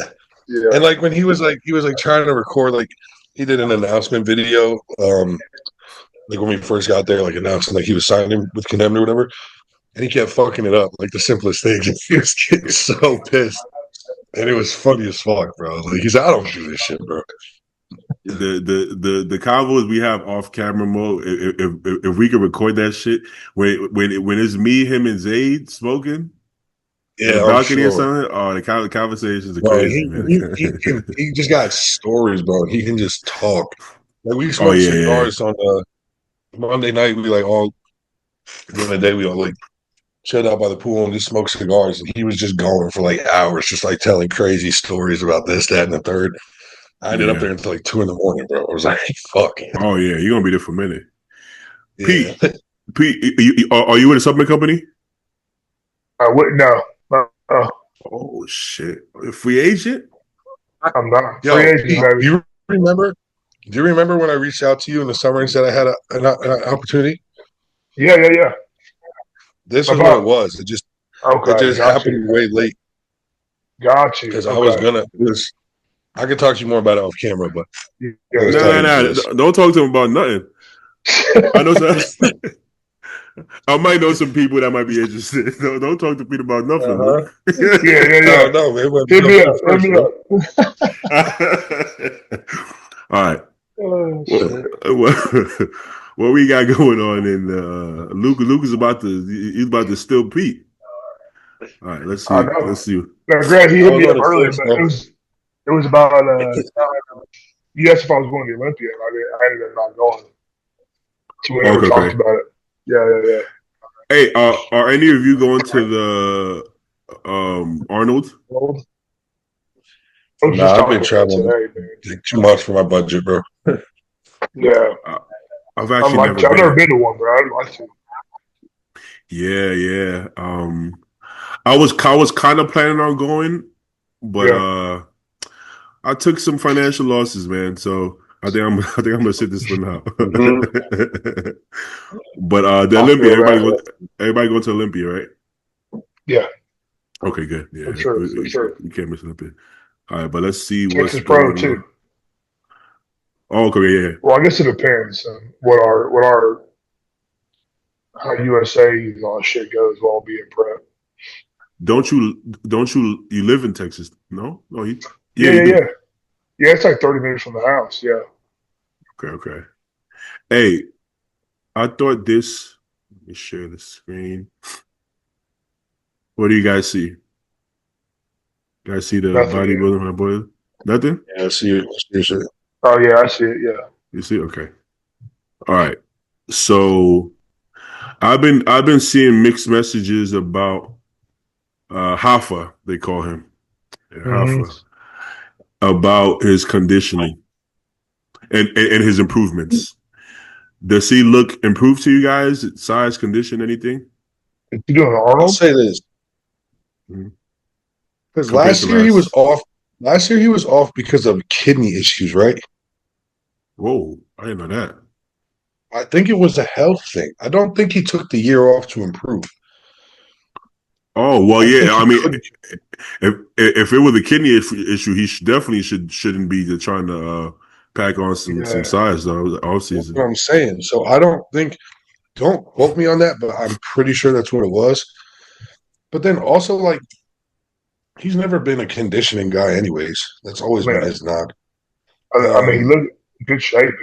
He's pretty But yeah, I solid. mean, he's a freak. He's got crazy structure and like a ridiculous physique. It's just Yeah. he reminds me a lot of like Regan in the sense of like Yeah, people he keep does. saying like, oh, once he puts on like 10 more pounds, he's gonna be, and then he'll come back and they say he's 10 pounds heavier, but they always kind of look the same. You feel me? You know what's funny? There was a time where every bodybuilder would say that every show. Yeah, I'm gonna be Yeah. 10 pounds bigger and harder, and Uh-huh. you would be like, Uh-huh. bro, if everybody kept doing this, everybody would be 300 pounds shredded. But like Yeah. it Yeah. doesn't work Don't work like that Work way. like that. Not Oh at all. man. Listen, you might be up 10 pounds in the off season in decent condition, but that's not how life works. And also everybody can't be Samson or Nick Walker. Like, there's limits to muscle building, and that's okay. That's okay. You can play your game and still be a really good bodybuilder. At a certain point, too, like putting on, when you try to force just an excessive amount of tissue with a guy like this specifically, it can ruin your strong points, which is his structure and his shape and his waist and all that kind of stuff. I don't think he's big, bro. I think he looks smaller in pictures than he actually is. I don't think he needs another 20 pounds of muscle. I think he just needs to get fucking peeled. Honestly. The only issue is that I don't know for sure, but I have a feeling he's one of those people that when they continue to push condition, they just get small and not harder. Yeah, I could see that. Because we've seen him like on the flatter side, but not shredded. That could be diuretics or whatever the case is. So if that's the thing, then it's your choices are kind of like to get bigger. I don't know. Yeah, that's the hard part. But I mean, listen, we've had people. Shit, we had Samson win the Olympia. He wasn't peeled, but he had the other things, the other aspects of this sport. So you just got to play your strengths really more than anything. This guy looks insane, man. I don't even know what to make of it at this point. Yeah, I gotta wait. Anthony, he looks. I gotta wait to see it on stage because he looks nuts, and he was somebody that should have turned pro like 5 years before he turned pro. Honestly, a long time ago. Yeah, he wasn't ever making it to the stage. He would start prep and pull it out. He's one of those people. He did a peak too. He did his real life first, and then he did bodybuilding. Which I think can be a good thing. Well, I think is for sure better. Just as a whole, for your entire life is better. For bodybuilding, and for bodybuilding in itself, is it better? I don't know, but life is pretty important. Life is pretty important too. You can say that. So, listen, man. Shot, bro. He looks like so crazy that I honestly don't even know what to say, because you would think if you qualify for the Arnold by winning the amateur, anything other than last place is a win. But looking like fucking this, I don't know what to make of it, because until I seen, I almost don't know what to say until I see him stand next to them, because he looks like he should be in the first call out. Like the way he actually looks, I just don't know what that actually means. I'm pretty sure he's a taller guy, right? Yeah. So he was taller than Jack. Taller guys look smaller in pictures and compare better in person. Mm-hmm.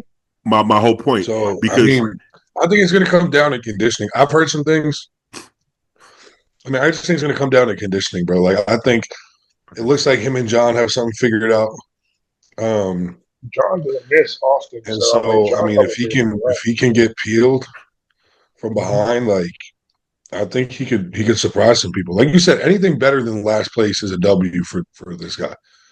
But like his upside's crazy. He's got a fucking. There's no weaknesses. You know what I'm saying? No.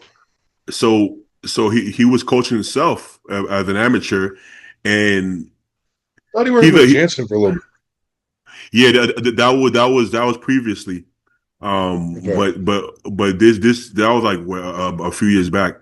But he did it on his own, and me and him talked quite a bit, and he didn't really because he was, I don't know if you know, he was natural. He was competing naturally for quite some time. Yeah. How long? So until maybe like the last. Maybe like 5. Don't quote me. I might have him on the podcast, but he competed in a natural federation for some time. He might have been pro in that federation, but he doesn't really know about PEDs, so he didn't understand like what to remove and estrogen and all that. Mm-hmm. So that entire amateur thing, he didn't know how to peak with gear. He had no idea, which is crucial. That's why he looks harder now than he basically looked on stage, right? Yeah. And like Pete said, I don't know if John Jewett is capable of missing, because he doesn't allow. If you watch how John does it, bro. Yeah, because he talks about it. If you watch how he goes about preps, and you watch I don't think there's any way he could miss because how do you miss? Okay, you're not lean enough. You're holding too much water. You're too flat. Overdid diuretics. These are things that is impossible to happen with him because of the way he does it. Everything is so intentional, and he never oversteps and pulls back.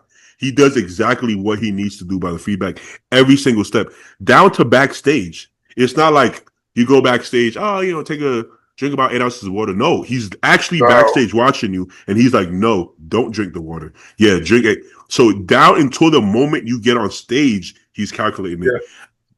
I honestly don't even think you can miss that way. What I was going to say was, but the work he did with Sean excites me for this guy. Because what I was going to say was like, you could be all that, right? All calculating, whatever. When it comes to peaking big muscular dudes at this level, sometimes all that shit kind of goes out the window. Mm-hmm. But he still nailed it with Sean. And I know Sean's not big, obviously, but he's got a shitload of muscle for his frame, right? Mm-hmm. And he's got a similar, in a weird way, type of physique, I feel like, to Anthony. Like, not necessarily, like, he's kind of like a bigger version of kind of similar type of, I feel like they have similar like skin texture and muscle bellies kind of thing. So I feel like seeing what he did with Sean gives me confidence he'll nail it with this guy too. 100%. Right? But I don't think that's the thing. When I look at coaches like that, I look at like, what's your history with bodies like this? You know what I'm saying? You can peak bikini girls all you want, but like try and peak an open guy. It's not the same thing. It's different, I would say when it comes to like a first time experience, John might be the best guy for the job because of the way he does it. Right? And it doesn't mean so many times too. Exactly, right?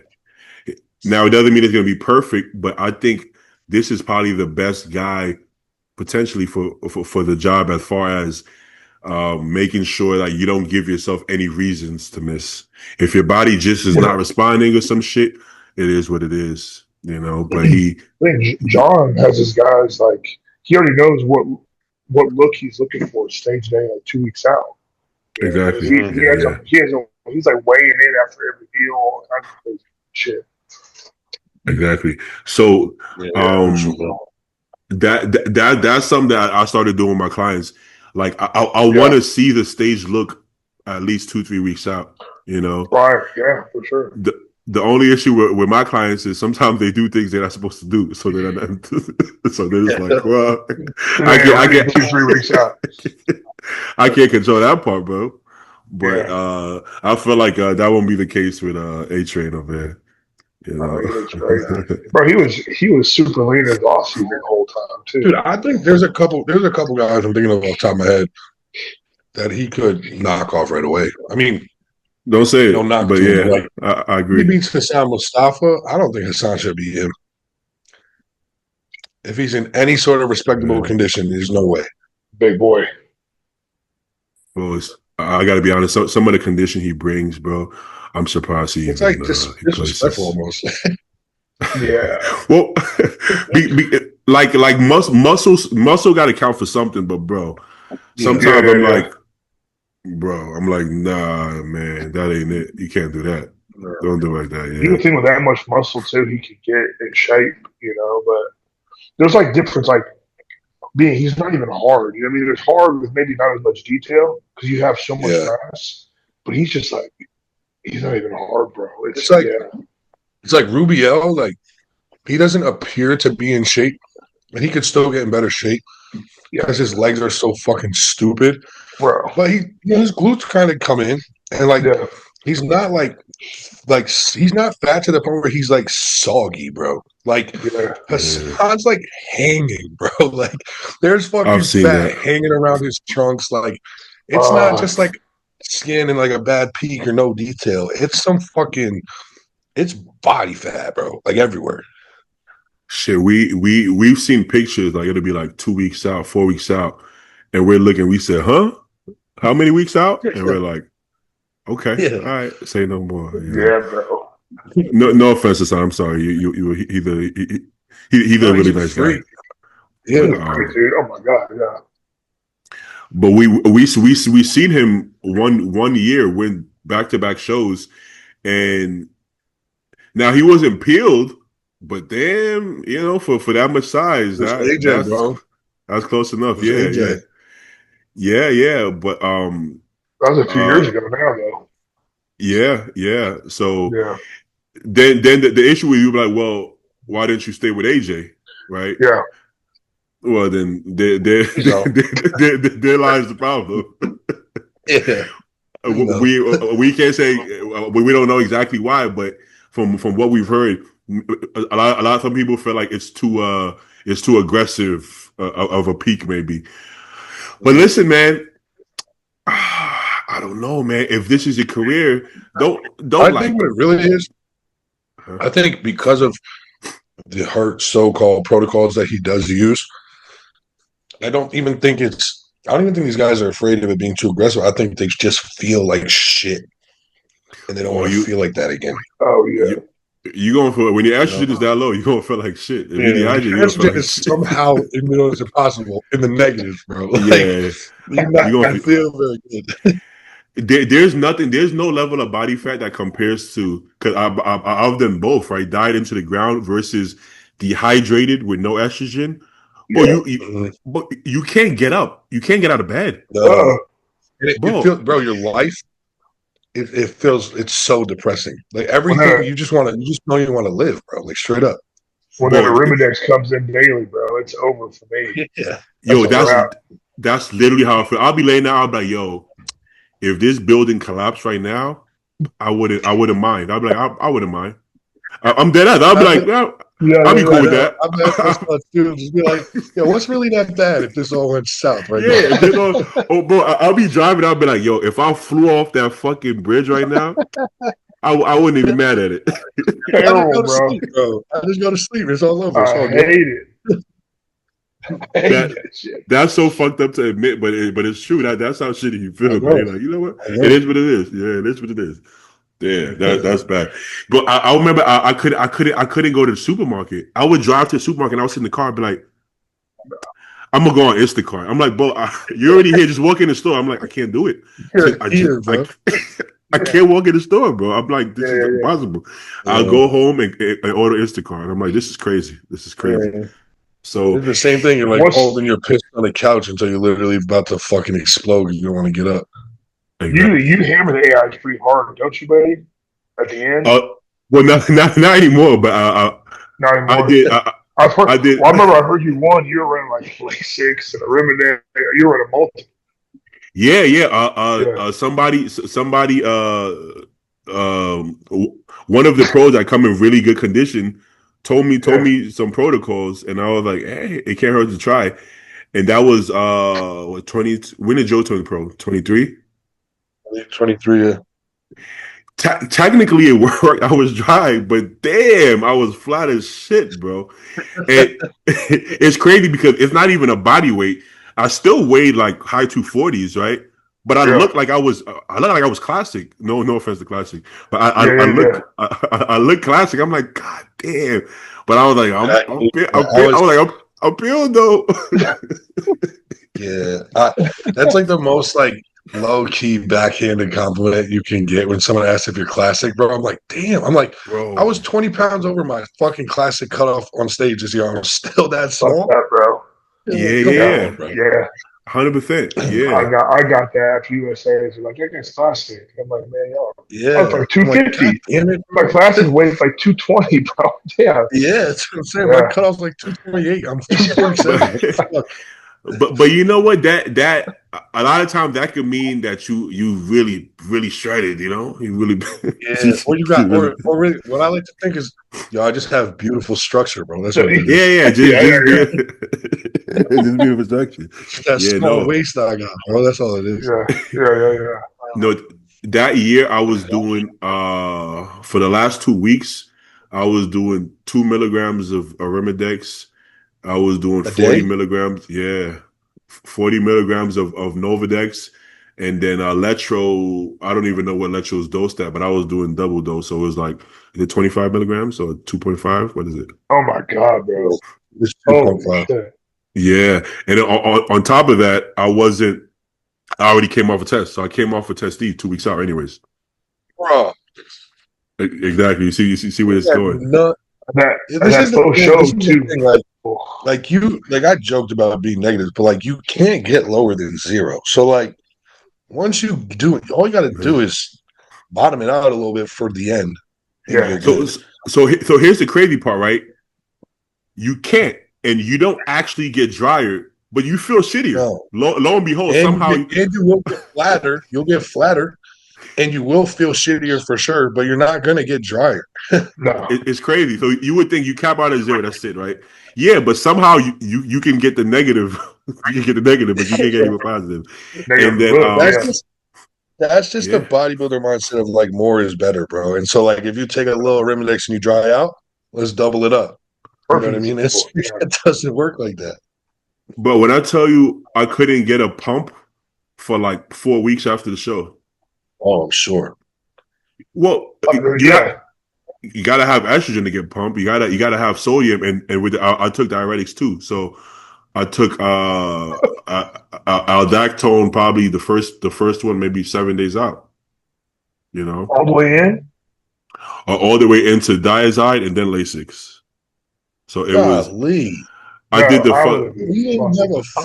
terrible body, bro.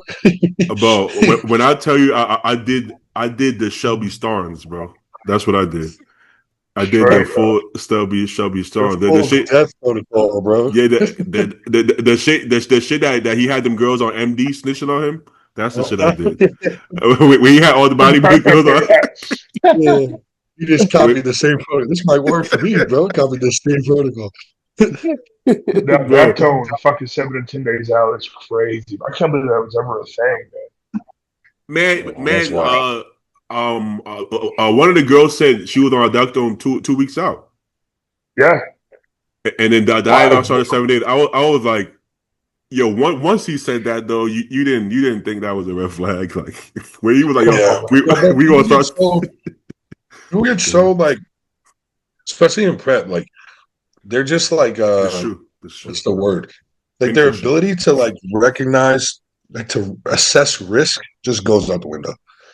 Like nobody really cares at that point. It's kind of like whatever he says. A lot of these people are going to do. They're so locked in, or brain dead, or both. That like they're just like okay, and they're not even thinking about what that does, what that means. What they're not even thinking. Yeah. And I mean, I'm sure some of us are going to do that like towards the end, like. Oh yeah, we just want to take a little more of this, a little more of that, just to finish it off. That's how I'm with my Halo. My Halo, I'll do a little more. Extra 10 milligrams won't hurt, bro. You know what I mean? I love Halo, bro. I'll throw it in. Yeah. At that end, you get a little cool. Like off season when it's time to pin, you kind of like I'll do it. Let me shower first. Let me brush my teeth. Let me. But in prep, bro, I'm terrible. I'm like a robot in prep. Boom, boom, boom, boom. Just. I don't even think about it. I don't care. Yeah, I start pinning in places I usually wouldn't pin, and sometimes with the doses, not anymore. But in the past, I would just when it came to the orals, especially, I just a couple more. Winnie, what's that? Yeah, exactly.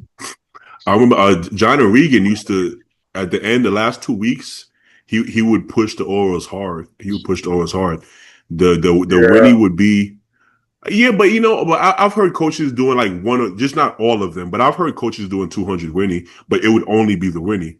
I've heard that. Yeah. I have too. I don't know if I get much feedback from up in my Winnie past like 100 migs, you know what I mean? I don't know about y'all. I've done it and no, I don't like see visually, No, I don't see now Halo, 50 migs of Halo, I'm like, all right. or if you take 200 Anadrol, drink some water, you're gonna see the Anadrol. You're gonna see exactly what the Anadrol.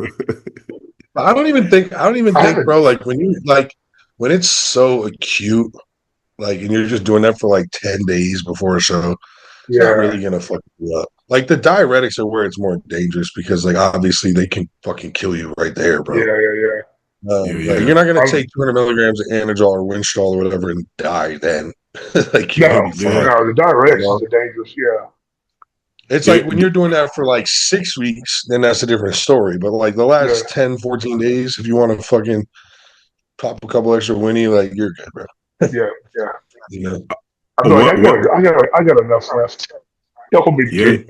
Yeah. Let me finish out my stock real quick. Yeah. I've seen people take diuretics for 2 weeks, not one cramp, everything fine, perfect. And then I had a client who took a quarter diazide and cramped up on stage.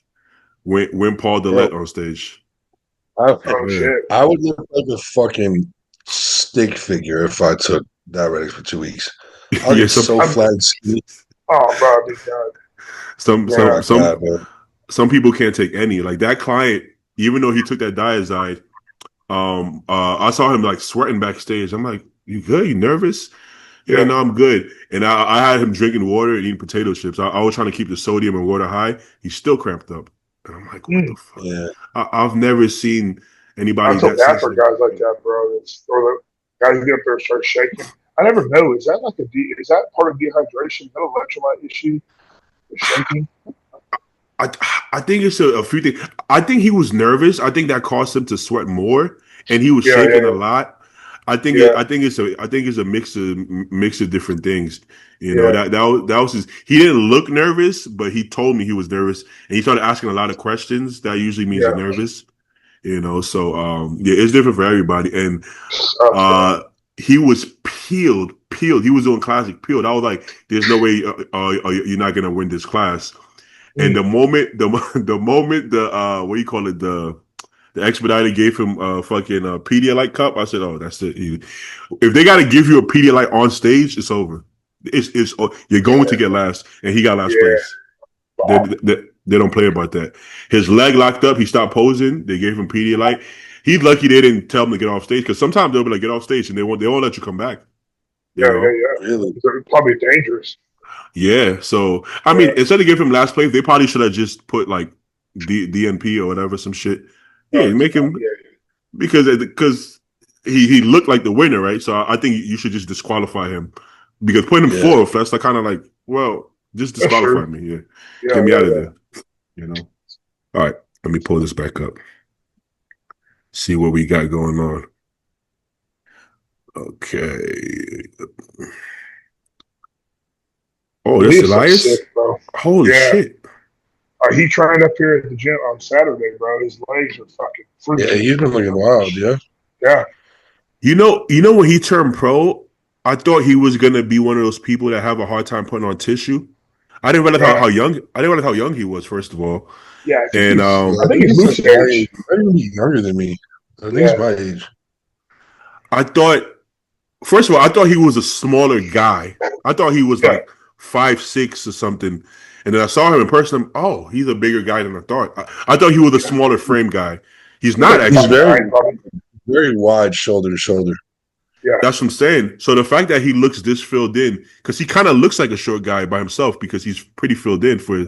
Yeah. So that's really impressive. I honestly What's impressed me is like he took all last year off.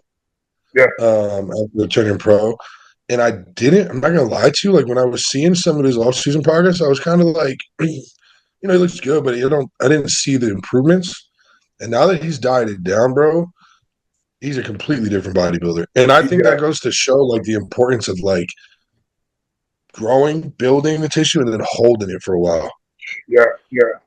He's not in the off season, he doesn't have like he's so round and bubbly right there. In the off season, he didn't have that.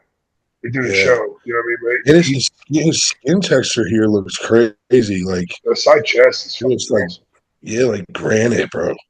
He's not an off-season bodybuilder. He's one of those people with the off-season. You would think he would struggle to get in shape because his skin doesn't look right. He doesn't have that thinness. Yeah.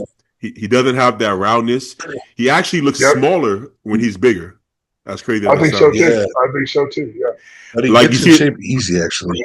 Yeah, like you see his arms and shoulders. His arms don't look big enough. Yeah, right? It's like, okay, cool, okay. And then you see him get in shape, and he's just getting bigger and harder and bigger and harder. Crazy, It's, bro. it's just, it comes to that like proportions and shit too. Like when your waist comes in and all that extra like fluff comes off, all of a sudden, if you can just hold your arms, they start to look like they're growing in prep. You know what I mean? Yeah. I'm He's doing Detroit, I think. Yeah. Yeah, yeah. he's doing Detroit. I'm extremely impressed. First of all, yeah, the off season didn't wow me. I didn't see this coming, and Yeah. yeah, and yeah, it's a really good physique. I'm really curious to see what it looks like on stage because his picture's been looking crazy, but Yeah, Me you know, too. we Me always got to too. see. He needs to do I good. don't know how Cameron Cheek's skinny ass got him this big though, but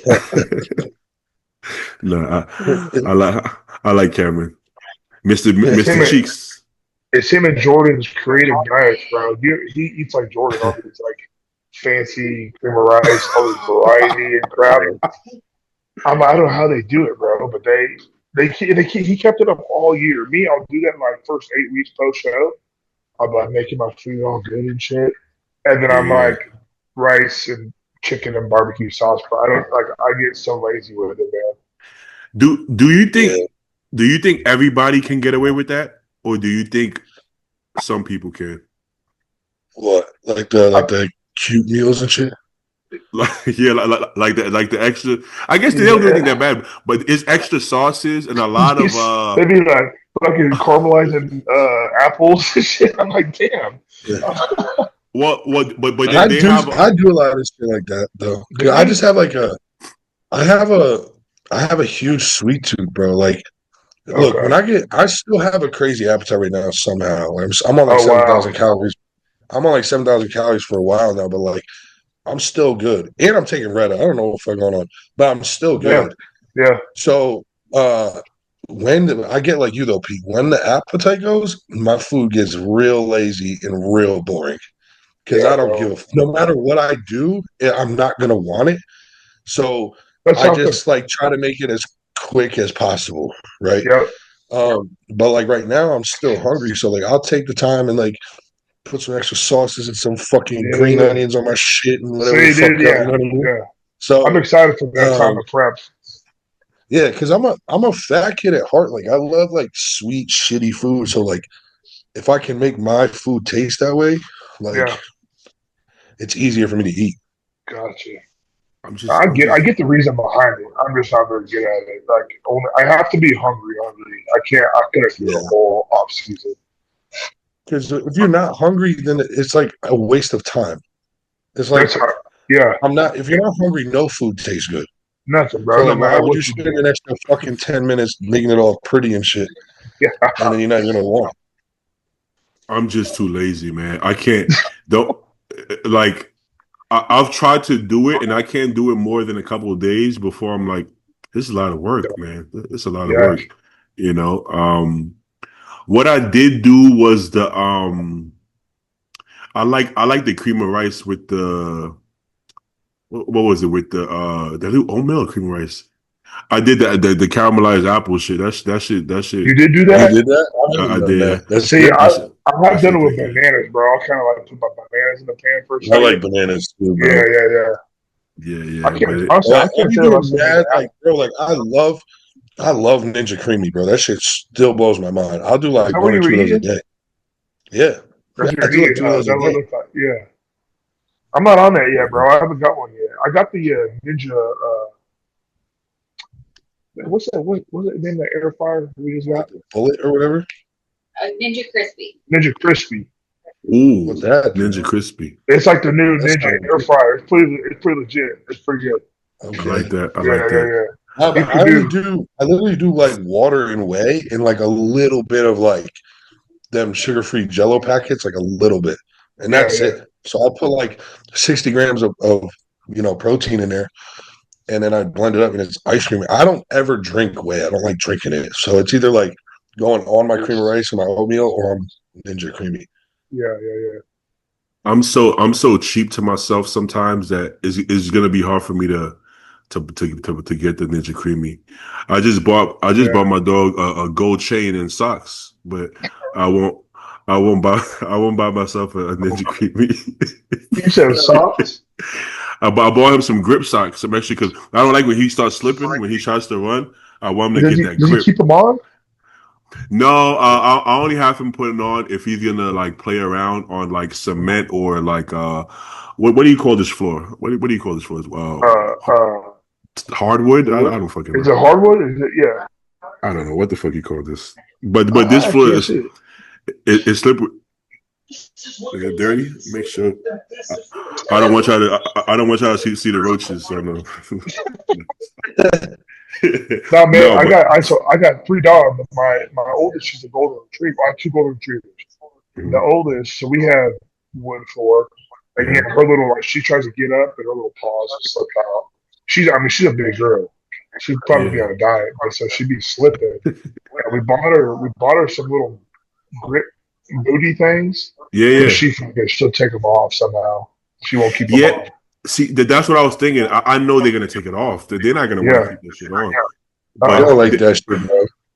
It helps them, no, but they're like, nah, fuck this. Yeah. I they hate don't that want it. shit. Like if you try, like, have you seen like people will like put like little rain blankets on their dogs, or like I got a pug back. I got two pit bulls and a pug back home, and my pug like she don't fuck with none of that. So if you put something on her, like a little hoodie or some shit, she's fucking clawing that bitch off as soon as she can. Yeah, yeah, yeah. Yeah. You Yeah. gotta.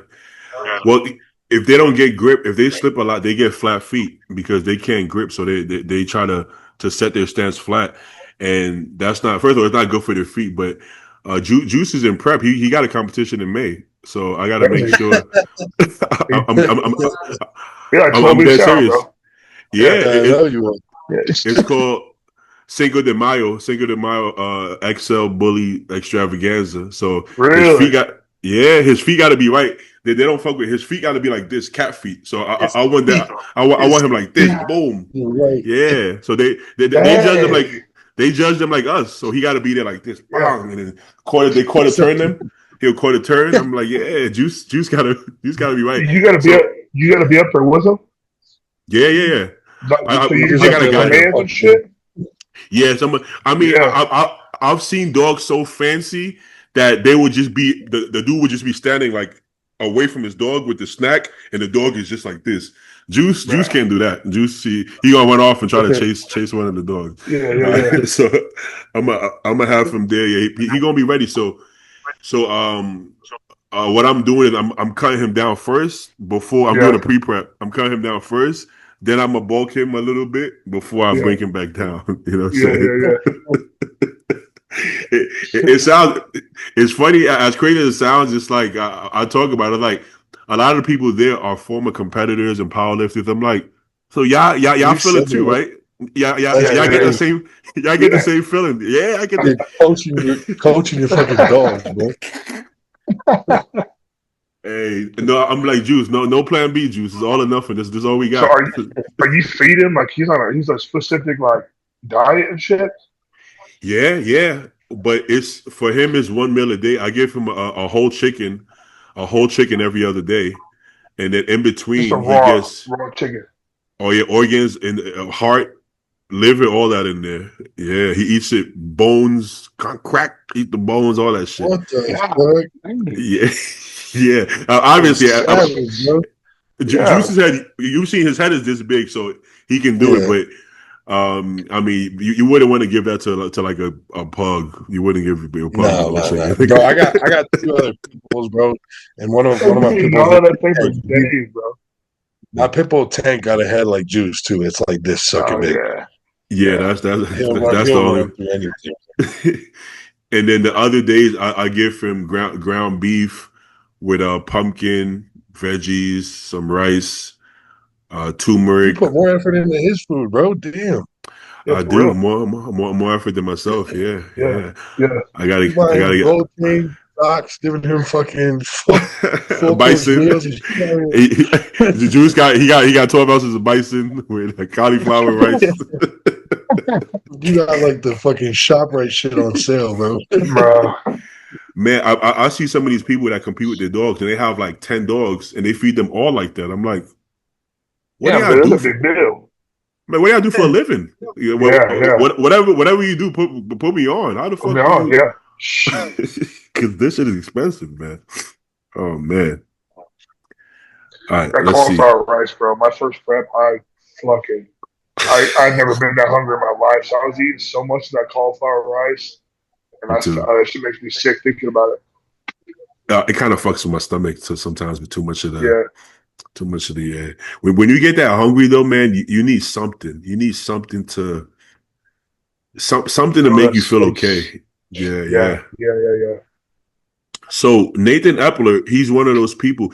It's like amplified version of Elias, where the Literally. lean, yeah, the leaner he Yeah, gets, the better he looks, and he's yeah. actually gonna look way. But once he fills out before he hits stage, because you would look at him here, but now he needs more tissue, right? Once he fills out, he comes alive and he looks insane. So, I saw him.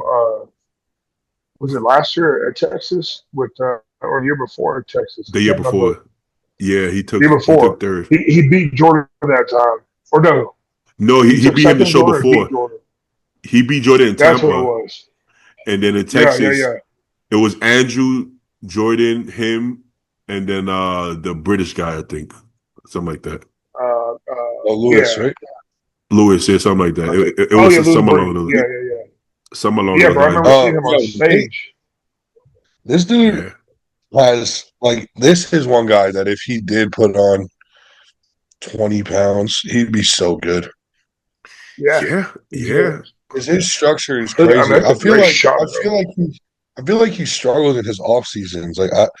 From some of the posts I've seen him make, like he'll be like transparent about how like I don't know, maybe like life stuff's going on or like he hasn't been able to eat his food or whatever. And that's just like I mean, like I say this all the time, like how important off season is, but like Yeah, you're not gonna really get much better if you can't lock in off at season. that level, bro, you can't be missing You know, food. like Yeah, you just can't. So he has such a good physique, but like once again, I feel like he's gonna look similar to how he did last time he was on stage. You know, his which jumps is are crazy. top two or Goddamn. three at good pro shows, but um, he's there's always gonna be someone bigger. Mhm. Yeah, So that's just what's gonna hold him back. But he's got crazy structure and shape, and he gets in really good condition. So yeah, Shit, from what I've seen, his metabolism is crazy. Like the amount of mhm. food he was eating on prep. I'm assuming in the off season he needs like a ridiculous amount of That's food what I think to too, and I don't grow. think he can handle it. Yeah, But then, like you said, here's the thing: a lot of people. I mean, Wyatt needs to eat fucking 8,000 calories to gain a pound, and he yeah. doesn't. Mhm. But he doesn't. He supposedly he enjoys it. I don't know. That sounds crazy. But I He puts it mean, down. he figured out a way, man. He figured out a way to Yeah, do it. yeah. So does I could say I don't know how Martin is these days, but there was a time where Martin needed to eat like a ridiculous amount of food to even hold his weight. So Yeah, Mhm. there's always a way. There's always a way. It won't be fun. You might have to yeah, drink meals and shit. So yeah. So I think if he does do it though, like Luke said, he's gonna be insane. yeah. Yeah, he'd Speaking be about really good. Yeah, Joe. putting This food down, motherfucker, bro. yeah, This fucking Yeah, guy. bro. big boy. So the thing about Joe is you see him in person, he looks a lot further, he looks a lot bigger, but he also looks a lot harder than he does in pictures, right? He looks So way, bro. I was having this conversation yesterday with Justin and Mike. He looks so much like leaner in person yeah, Yes. it's just like you can't see. Like, look, his glutes are still fucking feathered there. yeah, So like, he looks Yeah, like that's tricky. literally. blown up and like whatever. But like when you see him in like a tank top or whatever, he still has like cap shoulders and round ass arms, and he's vascular and he's got separation and shit. He just holds a lot of it right on his midsection and his waistline. Yeah. So like Exactly, in yeah. pictures, he doesn't look like it, but nah, he's so goddamn big. Bro, I saw him at Nationals. That's He what I was sitting saw. in this Yeah, fucking like folding chair, bro. And that motherfucker was screaming. The folding, I was like, this chair stands no chance, dude. Like, this dude is gonna murder this thing. You couldn't even see the bottom of it. He's just so Yeah. fucking big, dude. Like, There it's really impressive, honestly. Pictures don't do him justice, I don't think. No, there's different heights and weights and structures, but for me, seeing everybody, nobody looks how he looks in person. Just I said that. I said, bro, watching I've walking seen a around. lot of pros. Seen a lot of pros like in the flesh at this point, and he is.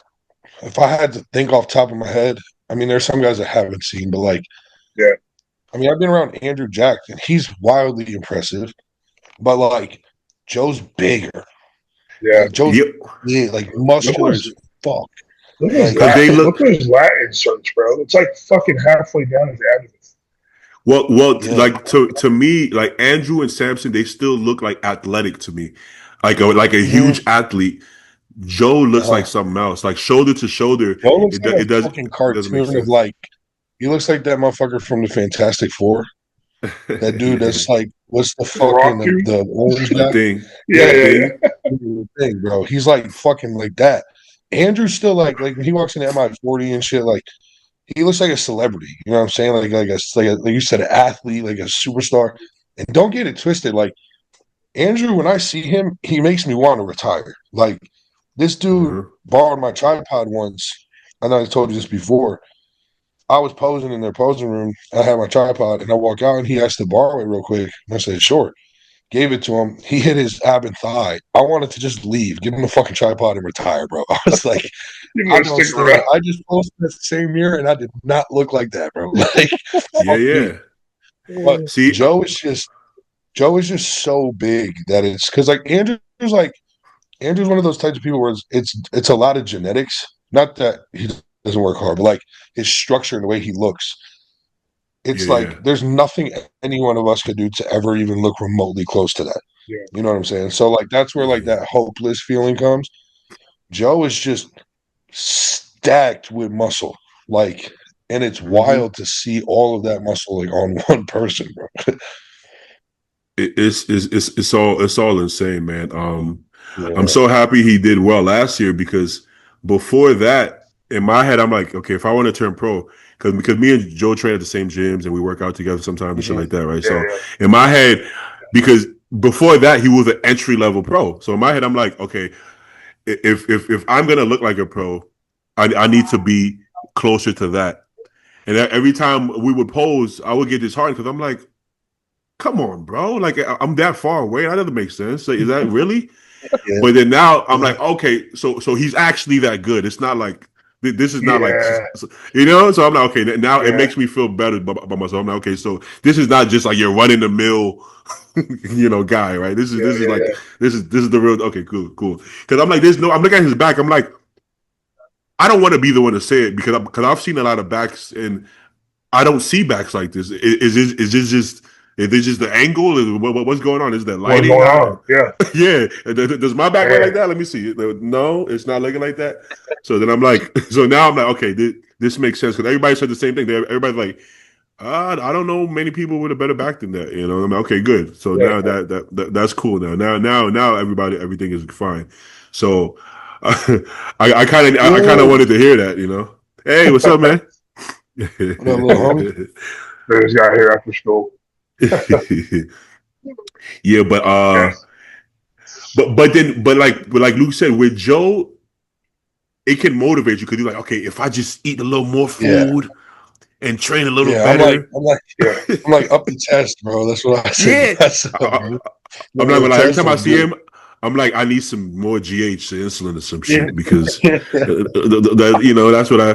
But you see Yeah. Andrew, you don't think that when you see Andrew, you just be like, maybe I should just do something else, That's what you I know, say. I just want to maybe. retire, bro. I'm like, I'm not built for this, bro. I'm not built for this shit.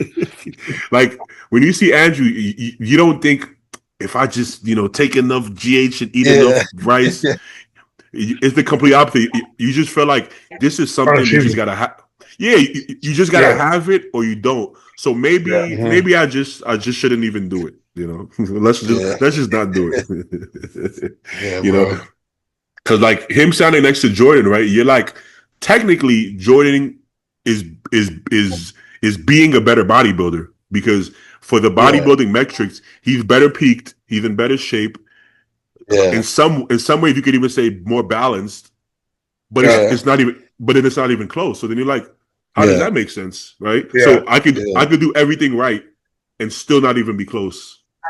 Mhm. Then it's Bro, not. I'll tell you this. I've seen this in the flesh, like especially being down here lately around some of these guys, man.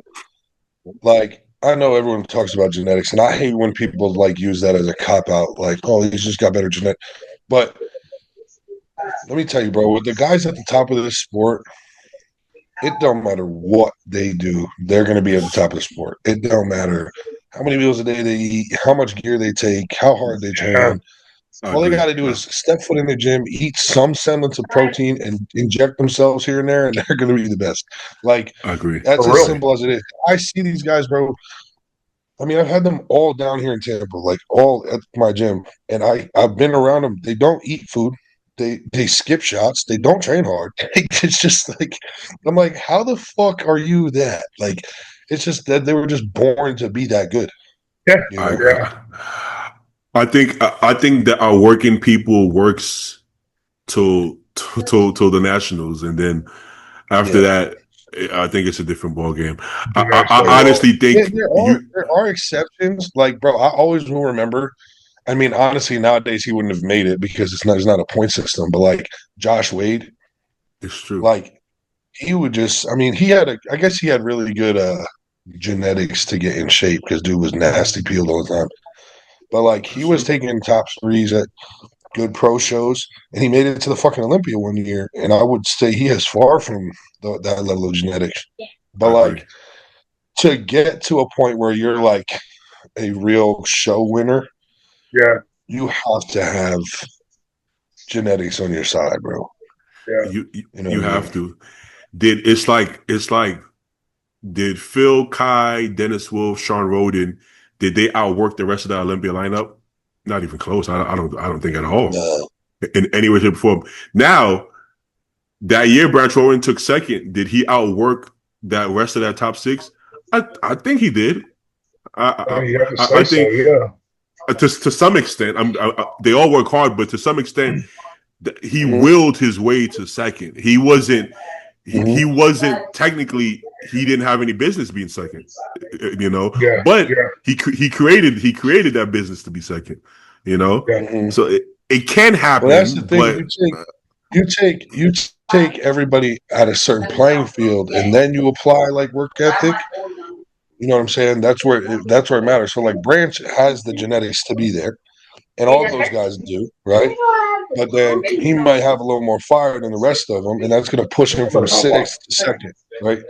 It's the same. I look at Nick similarly, right? Like I think Nick's one of those. All right, bro. All right, bro. All right, brother. All right, champ. All right, Pete. Yes, sir. Yes, sir. Later. Yes, sir. But I was saying, like, I look at Nick similarly. Like, I feel like he obviously has the genetics to be as freaky as he is, get in shape, everything. But he's maximized the fuck out of him because I feel like he's on it round the clock. I mean, it's his whole life. You know what I mean? 100%. Yeah, 100%. Well, it's like there's levels to genetics. If Phil, Andrew, Flex Wheeler, if they're A's, and then maybe like Kai Green is like a B. Well, if you're a Z, you don't turn pro. Period. Let's just get that out the way. No. If you're an X, you don't go to the Olympia no matter what the fuck you do. Now you could say, well, maybe Branch is like a C or D. That's why if he can beat the C's and B's if he outworks them, he's still not going to beat the A. He's still not going to beat you know. So it's the same thing, and it's also like it's the same thing with Nick too, right? Because it's like you look at the guys like the Andrews, the Samsons, the Derricks, the whatever, all those guys up there right now, right? I feel like no matter what they did coming up, they would have gotten to where they are. As long as they were eating, training to some capacity, taking drugs, they would have gotten there. I think Nick could have messed up. You see what I'm saying? Like, I think if Nick didn't do everything like that, like he does, I don't think he'd be where he is. You know? Like if he trained and ate like an asshole and skipped workouts and trained like a pussy and this, that, and the third, I don't think he'd have a third place at the Olympia in an Arnold Classic. No way. Well, right? Well, he's already proven that. because mind you, I'm from East Coast too, right? So I've been following Nick since he was like 17, 18. And he was training like an ego lifter, and he was eating how 17, 18 year olds eat with the mac and cheese off season. Guess what? He wasn't winning. No. And then you see him clean up his form, still training heavy, clean up his form, clean up his diet. Then he moves up. Oh, now he's fourth place set. Okay. Now he wins his pro card. And then you see him clean up his form more, clean up his diet more, and then he's moving up. And then he's perfect. Well, and then now he became a top 3 Olympian. He had to. Yeah. Whereas, respectfully, this is not a shot.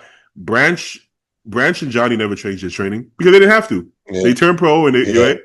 And then Ronnie definitely didn't have to change shit because he was beating everybody. That's what I'm saying. It's like those types of guys, it literally doesn't matter what they do. Like they can eat chicken for protein, or they can eat protein bars. They can deadlift, or they can do single arm cable rows for whatever the fuck, and they're still gonna be fucking anomalies. Like they're just not. It's just not the same. It's like LeBron James and some local kid at your high school. Like, I bet you that kid probably that really wants to go pro. I bet you that kid probably works 5 times as hard as LeBron James, but he ain't ever going to be that. He ain't going to be LeBron. Like, there's some reason in this sport, people think that everything's attainable. They're just taking more or doing this special thing or whatever the fuck.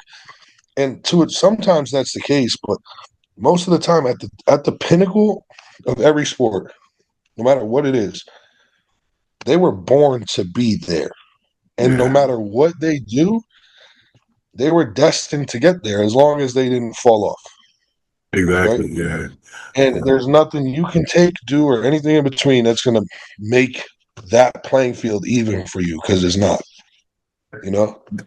This is why you can't, like, it's pointless to compare yourself to people like that, right? It's like you say, well, how come people are so much smarter and better at training, but you don't see backs like Ronnie Coleman?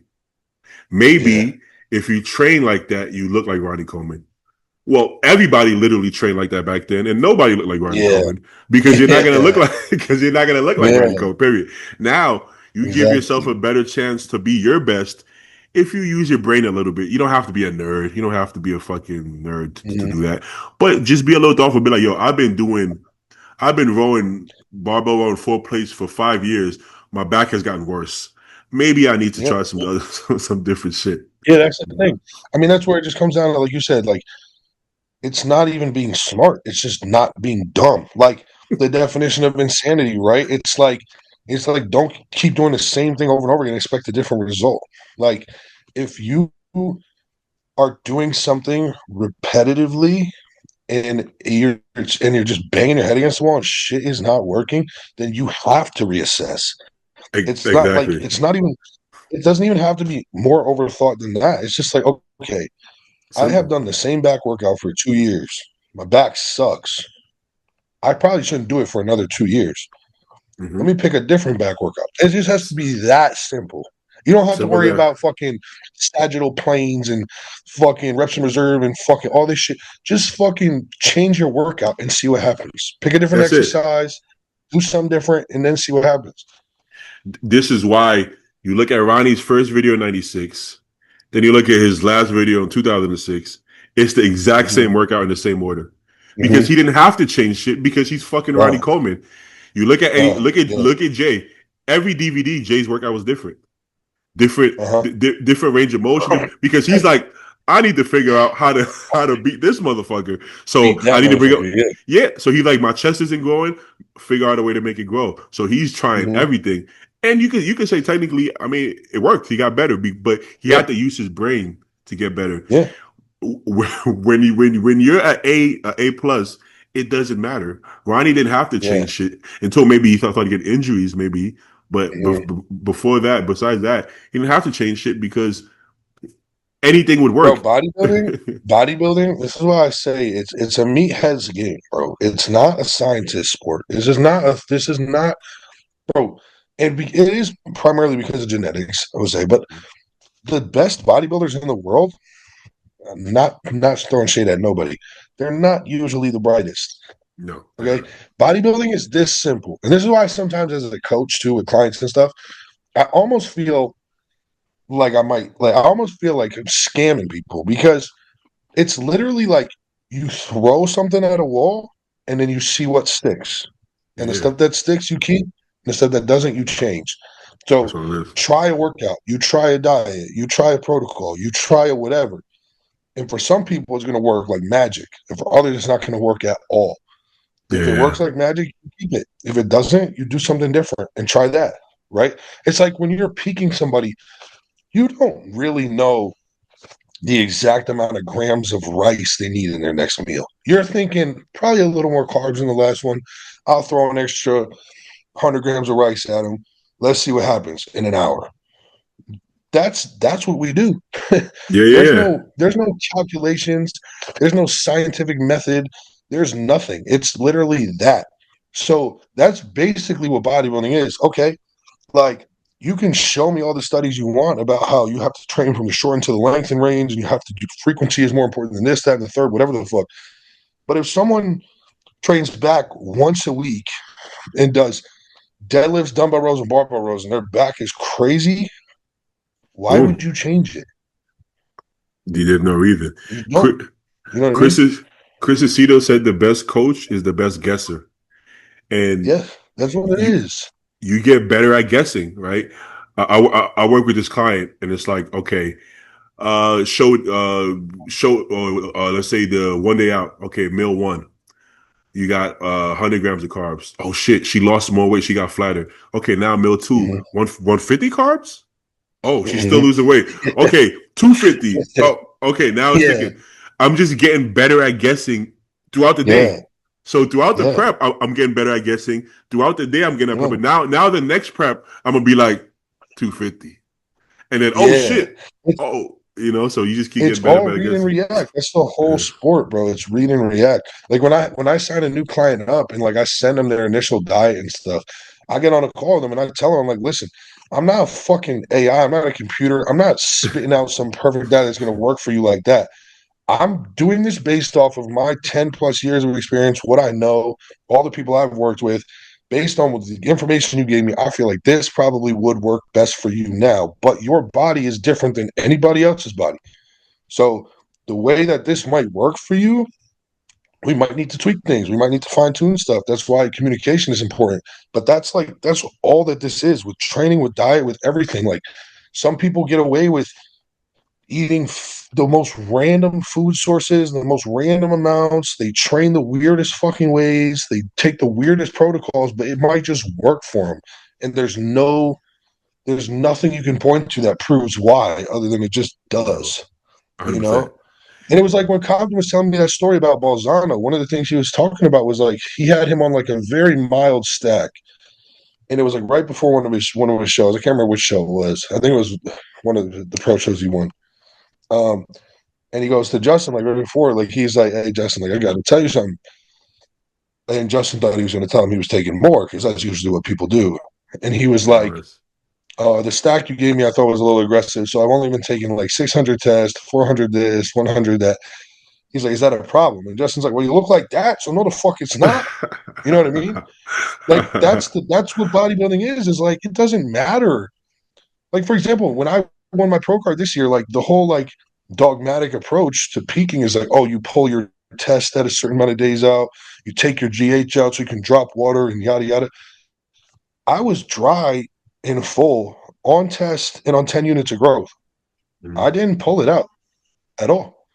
I ran that shit all the way through the show because why should I? Why risk flattening out because people say that's what you should do when I appeared visually dry and full on what I was taking? So like you don't have to follow some sort of script, bro. Like it's all read and react. You ever had a client go, yo, like say in prep, right? Yo, coach, oh my God, this is crazy. Bro, this whole time, man, I've been doing 11 ounces uncooked, not cooked, this whole prep. What do I do? How do I save this prep? I said, continue doing it. I ain't gonna change Yeah, it bro, now. this happened to me. Bro, my first ever prep, that exact thing happened to me. I realized what was I was reading like the package wrong or something. I can't remember, but I was doing like double the amount of protein I was supposed to do. And I realized it like halfway through my prep. And I told my coach the same thing. And he said the same thing. He said, don't change a fucking thing. Yeah. Because that's what I tell people is like, there's no magic in numbers. It's consistency. So like whatever you do, even if you're eating fucking cake and ice cream, bro, I don't fucking care. If you eat the same amount of cake and ice cream every fucking day, if we add a little more, you're probably gonna gain weight. If you pull it down a little bit, you're gonna lose weight. Like Yeah. it's that simple. But you just need to keep everything as consistent as possible. So when changes are made, you can see what happens. You 100%. know? But I had a bikini client like 5 years ago. She had really good Mhm. genetics. She was lean when she started prep, so it was just like basically staying lean. But when you've been Yeah. lean that long, your brain starts playing tricks. You start looking less lean because you don't even know what lean means anymore. You're like, I've been lean. I don't even Yeah. know. Am I fat? Am I lean? So she finally got nervous, like a week out. She's like, Coach, I got something to tell you. This whole time, I've been having Reese's cups at night, every single night. I'm like, I don't really want her eating chocolate, but if she's been eating chocolate for 3 months and Yeah. she's been stage ready for 3 weeks, I'm like, okay, keep it. She's like, Keep don't doing tell. it. Like, are you serious? Don't wait. I'm like, I Yeah. mean, when I wasn't telling you to do it, you had no problem doing it, right? So don't Yeah. change it up. Don't switch up on me Yeah. now Because because now look, now if you want to get her a little tighter, just pull out the Reese's cups. exactly. So That's my simple. whole thing is like technically you could say, well, that's bad for digestion or this or that, but I'm like, if you look exactly how I want you to look, I'm not gonna change anything because I That's my can't say, point. yeah, I can't say without a shadow of a doubt that you're gonna look better, and Exactly. And like, I don't need you to look better. You're doing an amateur bikini show. You look like the winner. That's all I need to see. yeah, You and know? like you said too, like most people would say, "Oh, that's bad for digestion," but that's my whole point. Is like, but she wasn't having digestive issues, and she looked good. So Uh-huh. who cares what it theoretically is, right? It's like Yeah. for me, for example, bro. Knock on wood. I mean, I eat so much protein and so much food. I'm sure my gut isn't actually healthy, whatever. But like Michael Floor. I don't ever have like real digestive issues or gut issues to the point of like discomfort or like excessive bloating. Yeah, I'll get a little distended after 7,000 calories and 2 gallons of water, but like I'm not like dealing with actual gut issues. And I like to use a lot of fucking sweeteners and shit because I got a bad sweet tooth. Most people say, "Oh, that's so bad for your gut." I mean, I use Crystal Light, Splenda, whatever the fuck, right? Sugar-free sauces, whatever the fuck.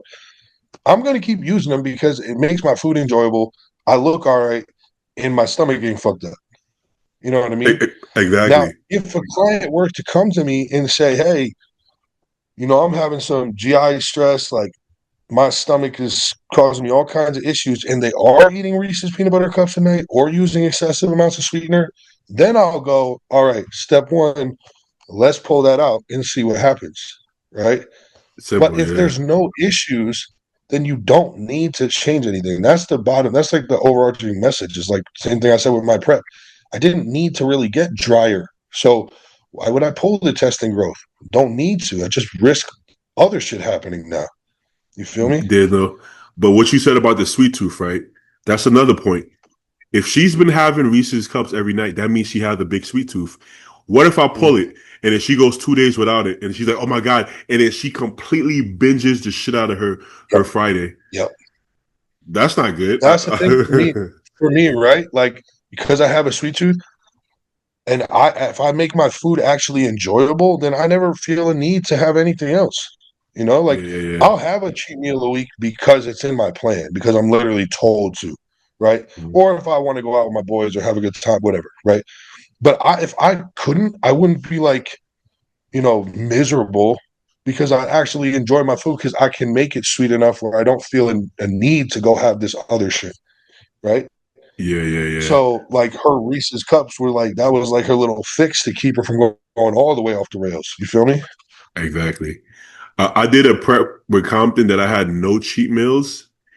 And after like 5, 6 weeks, it got weird. Like I didn't want a cheat meal. It was the weirdest thing. I was like, I don't want Oh, one. I just didn't want it anymore. bro. Because the regular food tasted so good because I guess I had no reference to what a burger tastes like anymore. So Mhm. you don't have to do it that way, but it kind of worked. A lot And of then times in prep for me, bro, what I crave is just more of my diet food. that's it. That's it. That's what I crave. So And like I did the same thing when I worked with Tuttle, like I told you about last podcast. I worked with Tuttle for almost like a year and a half, 2 years back, like 2019, 2020 time. Um, he doesn't put cheat meals in your plan, right? So like you can have it, and he's cool with it if you're in your off season. I'm talking about, not prep. Um, like you can go have something once a week. You just got to tell him what it was, whatever. But it's not in your plan. Like Blue tells me, like, go have a free meal, right? So like, and when I've skipped them, he's been like, why the fuck are you skipping it? So like, I go and have it because it tells me to. But I'm the type of yeah, guy where like, if you don't tell me to get a cheat meal and I have one, I will overthink like a motherfucker, right? Especially back then, I was anal when I was first like getting started, right? yeah, So I went like a year and a half with no cheat meals. I'm talking Thanksgiving, Christmas, birthday, and I was getting flamed by my brother and my family. Like, bro, you're literally like 25% body fat. You can't have turkey and potatoes, bro. Like, the fuck are you doing? But I was just like, it's not in my plan, like all anal about it. And I only say all that to say, I don't think it benefited me at all. So it doesn't work. But like, I didn't ever have an urge to have food though. You feel me? Like I wasn't like craving cheat meals. It wasn't hard for me to go that long because I just got so used to my routine and my diet, and I liked my food that I was like, I don't really need that, you know? Funny you say that because that year I didn't really cheat off season, and then I didn't have any cheat in prep, and it felt easier as far as cravings, but I didn't look any better. So Bro, that's that's what I'm saying. so to be honest, Yeah, now I have off season I don't crave because I'm not hungry. I don't really crave yeah, it. But if I go out or if there's a social reason, I'll do it. And then in prep, I was doing a cheat meal once a week, but I was being modest about it. So it was like oxtail and rice. So basically a fatty beef with rice. It mhm, wasn't mhm, pizza and burgers and ice cream, right? mhm, So it would something that tastes good, that's technically off the plan, but it's still beef and rice. So that was a good balance for me. And then yeah, if I really needed more carbs, maybe I would have like a Pop Tart or something. I don't fucking know. But it wasn't anything. It wasn't anything crazy. I think that was a good balance. I think if I start yeah, doing burgers and fries, I think that kind of with the cheese and sauces, I lose focus a little bit. I start thinking too much about the yeah. cheat meal instead of the progress. I've never done a prep with dirty cheats ever.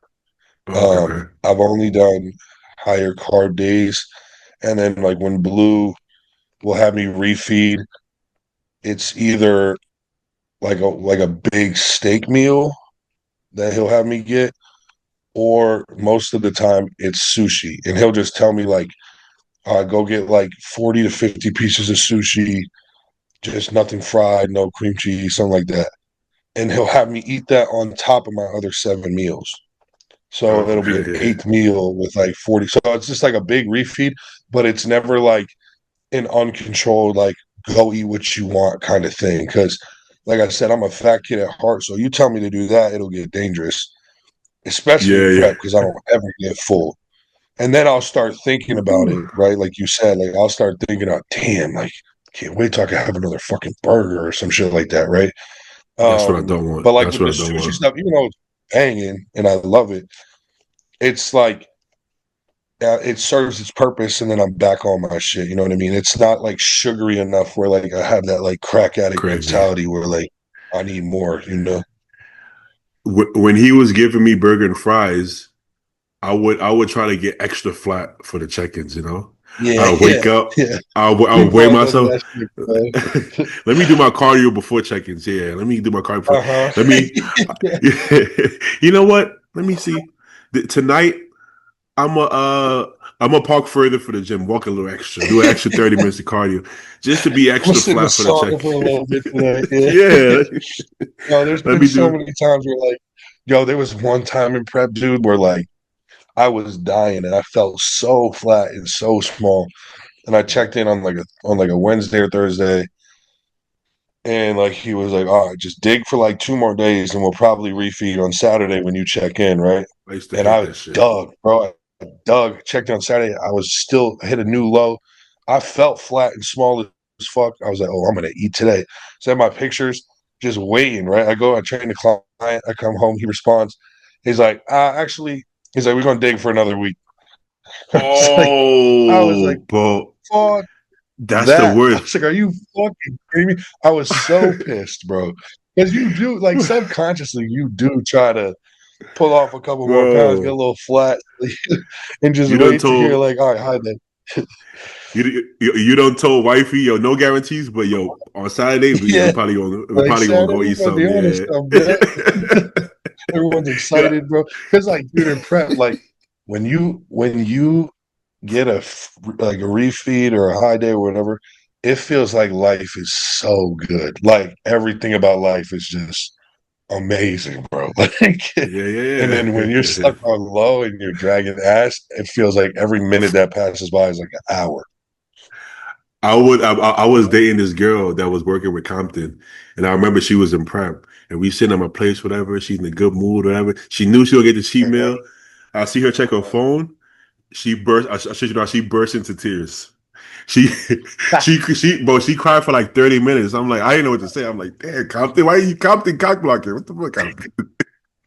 Bro, when I did my first prep with Blue, right, in like 2022, I did my first prep with Blue. It was like the first time I got shredded.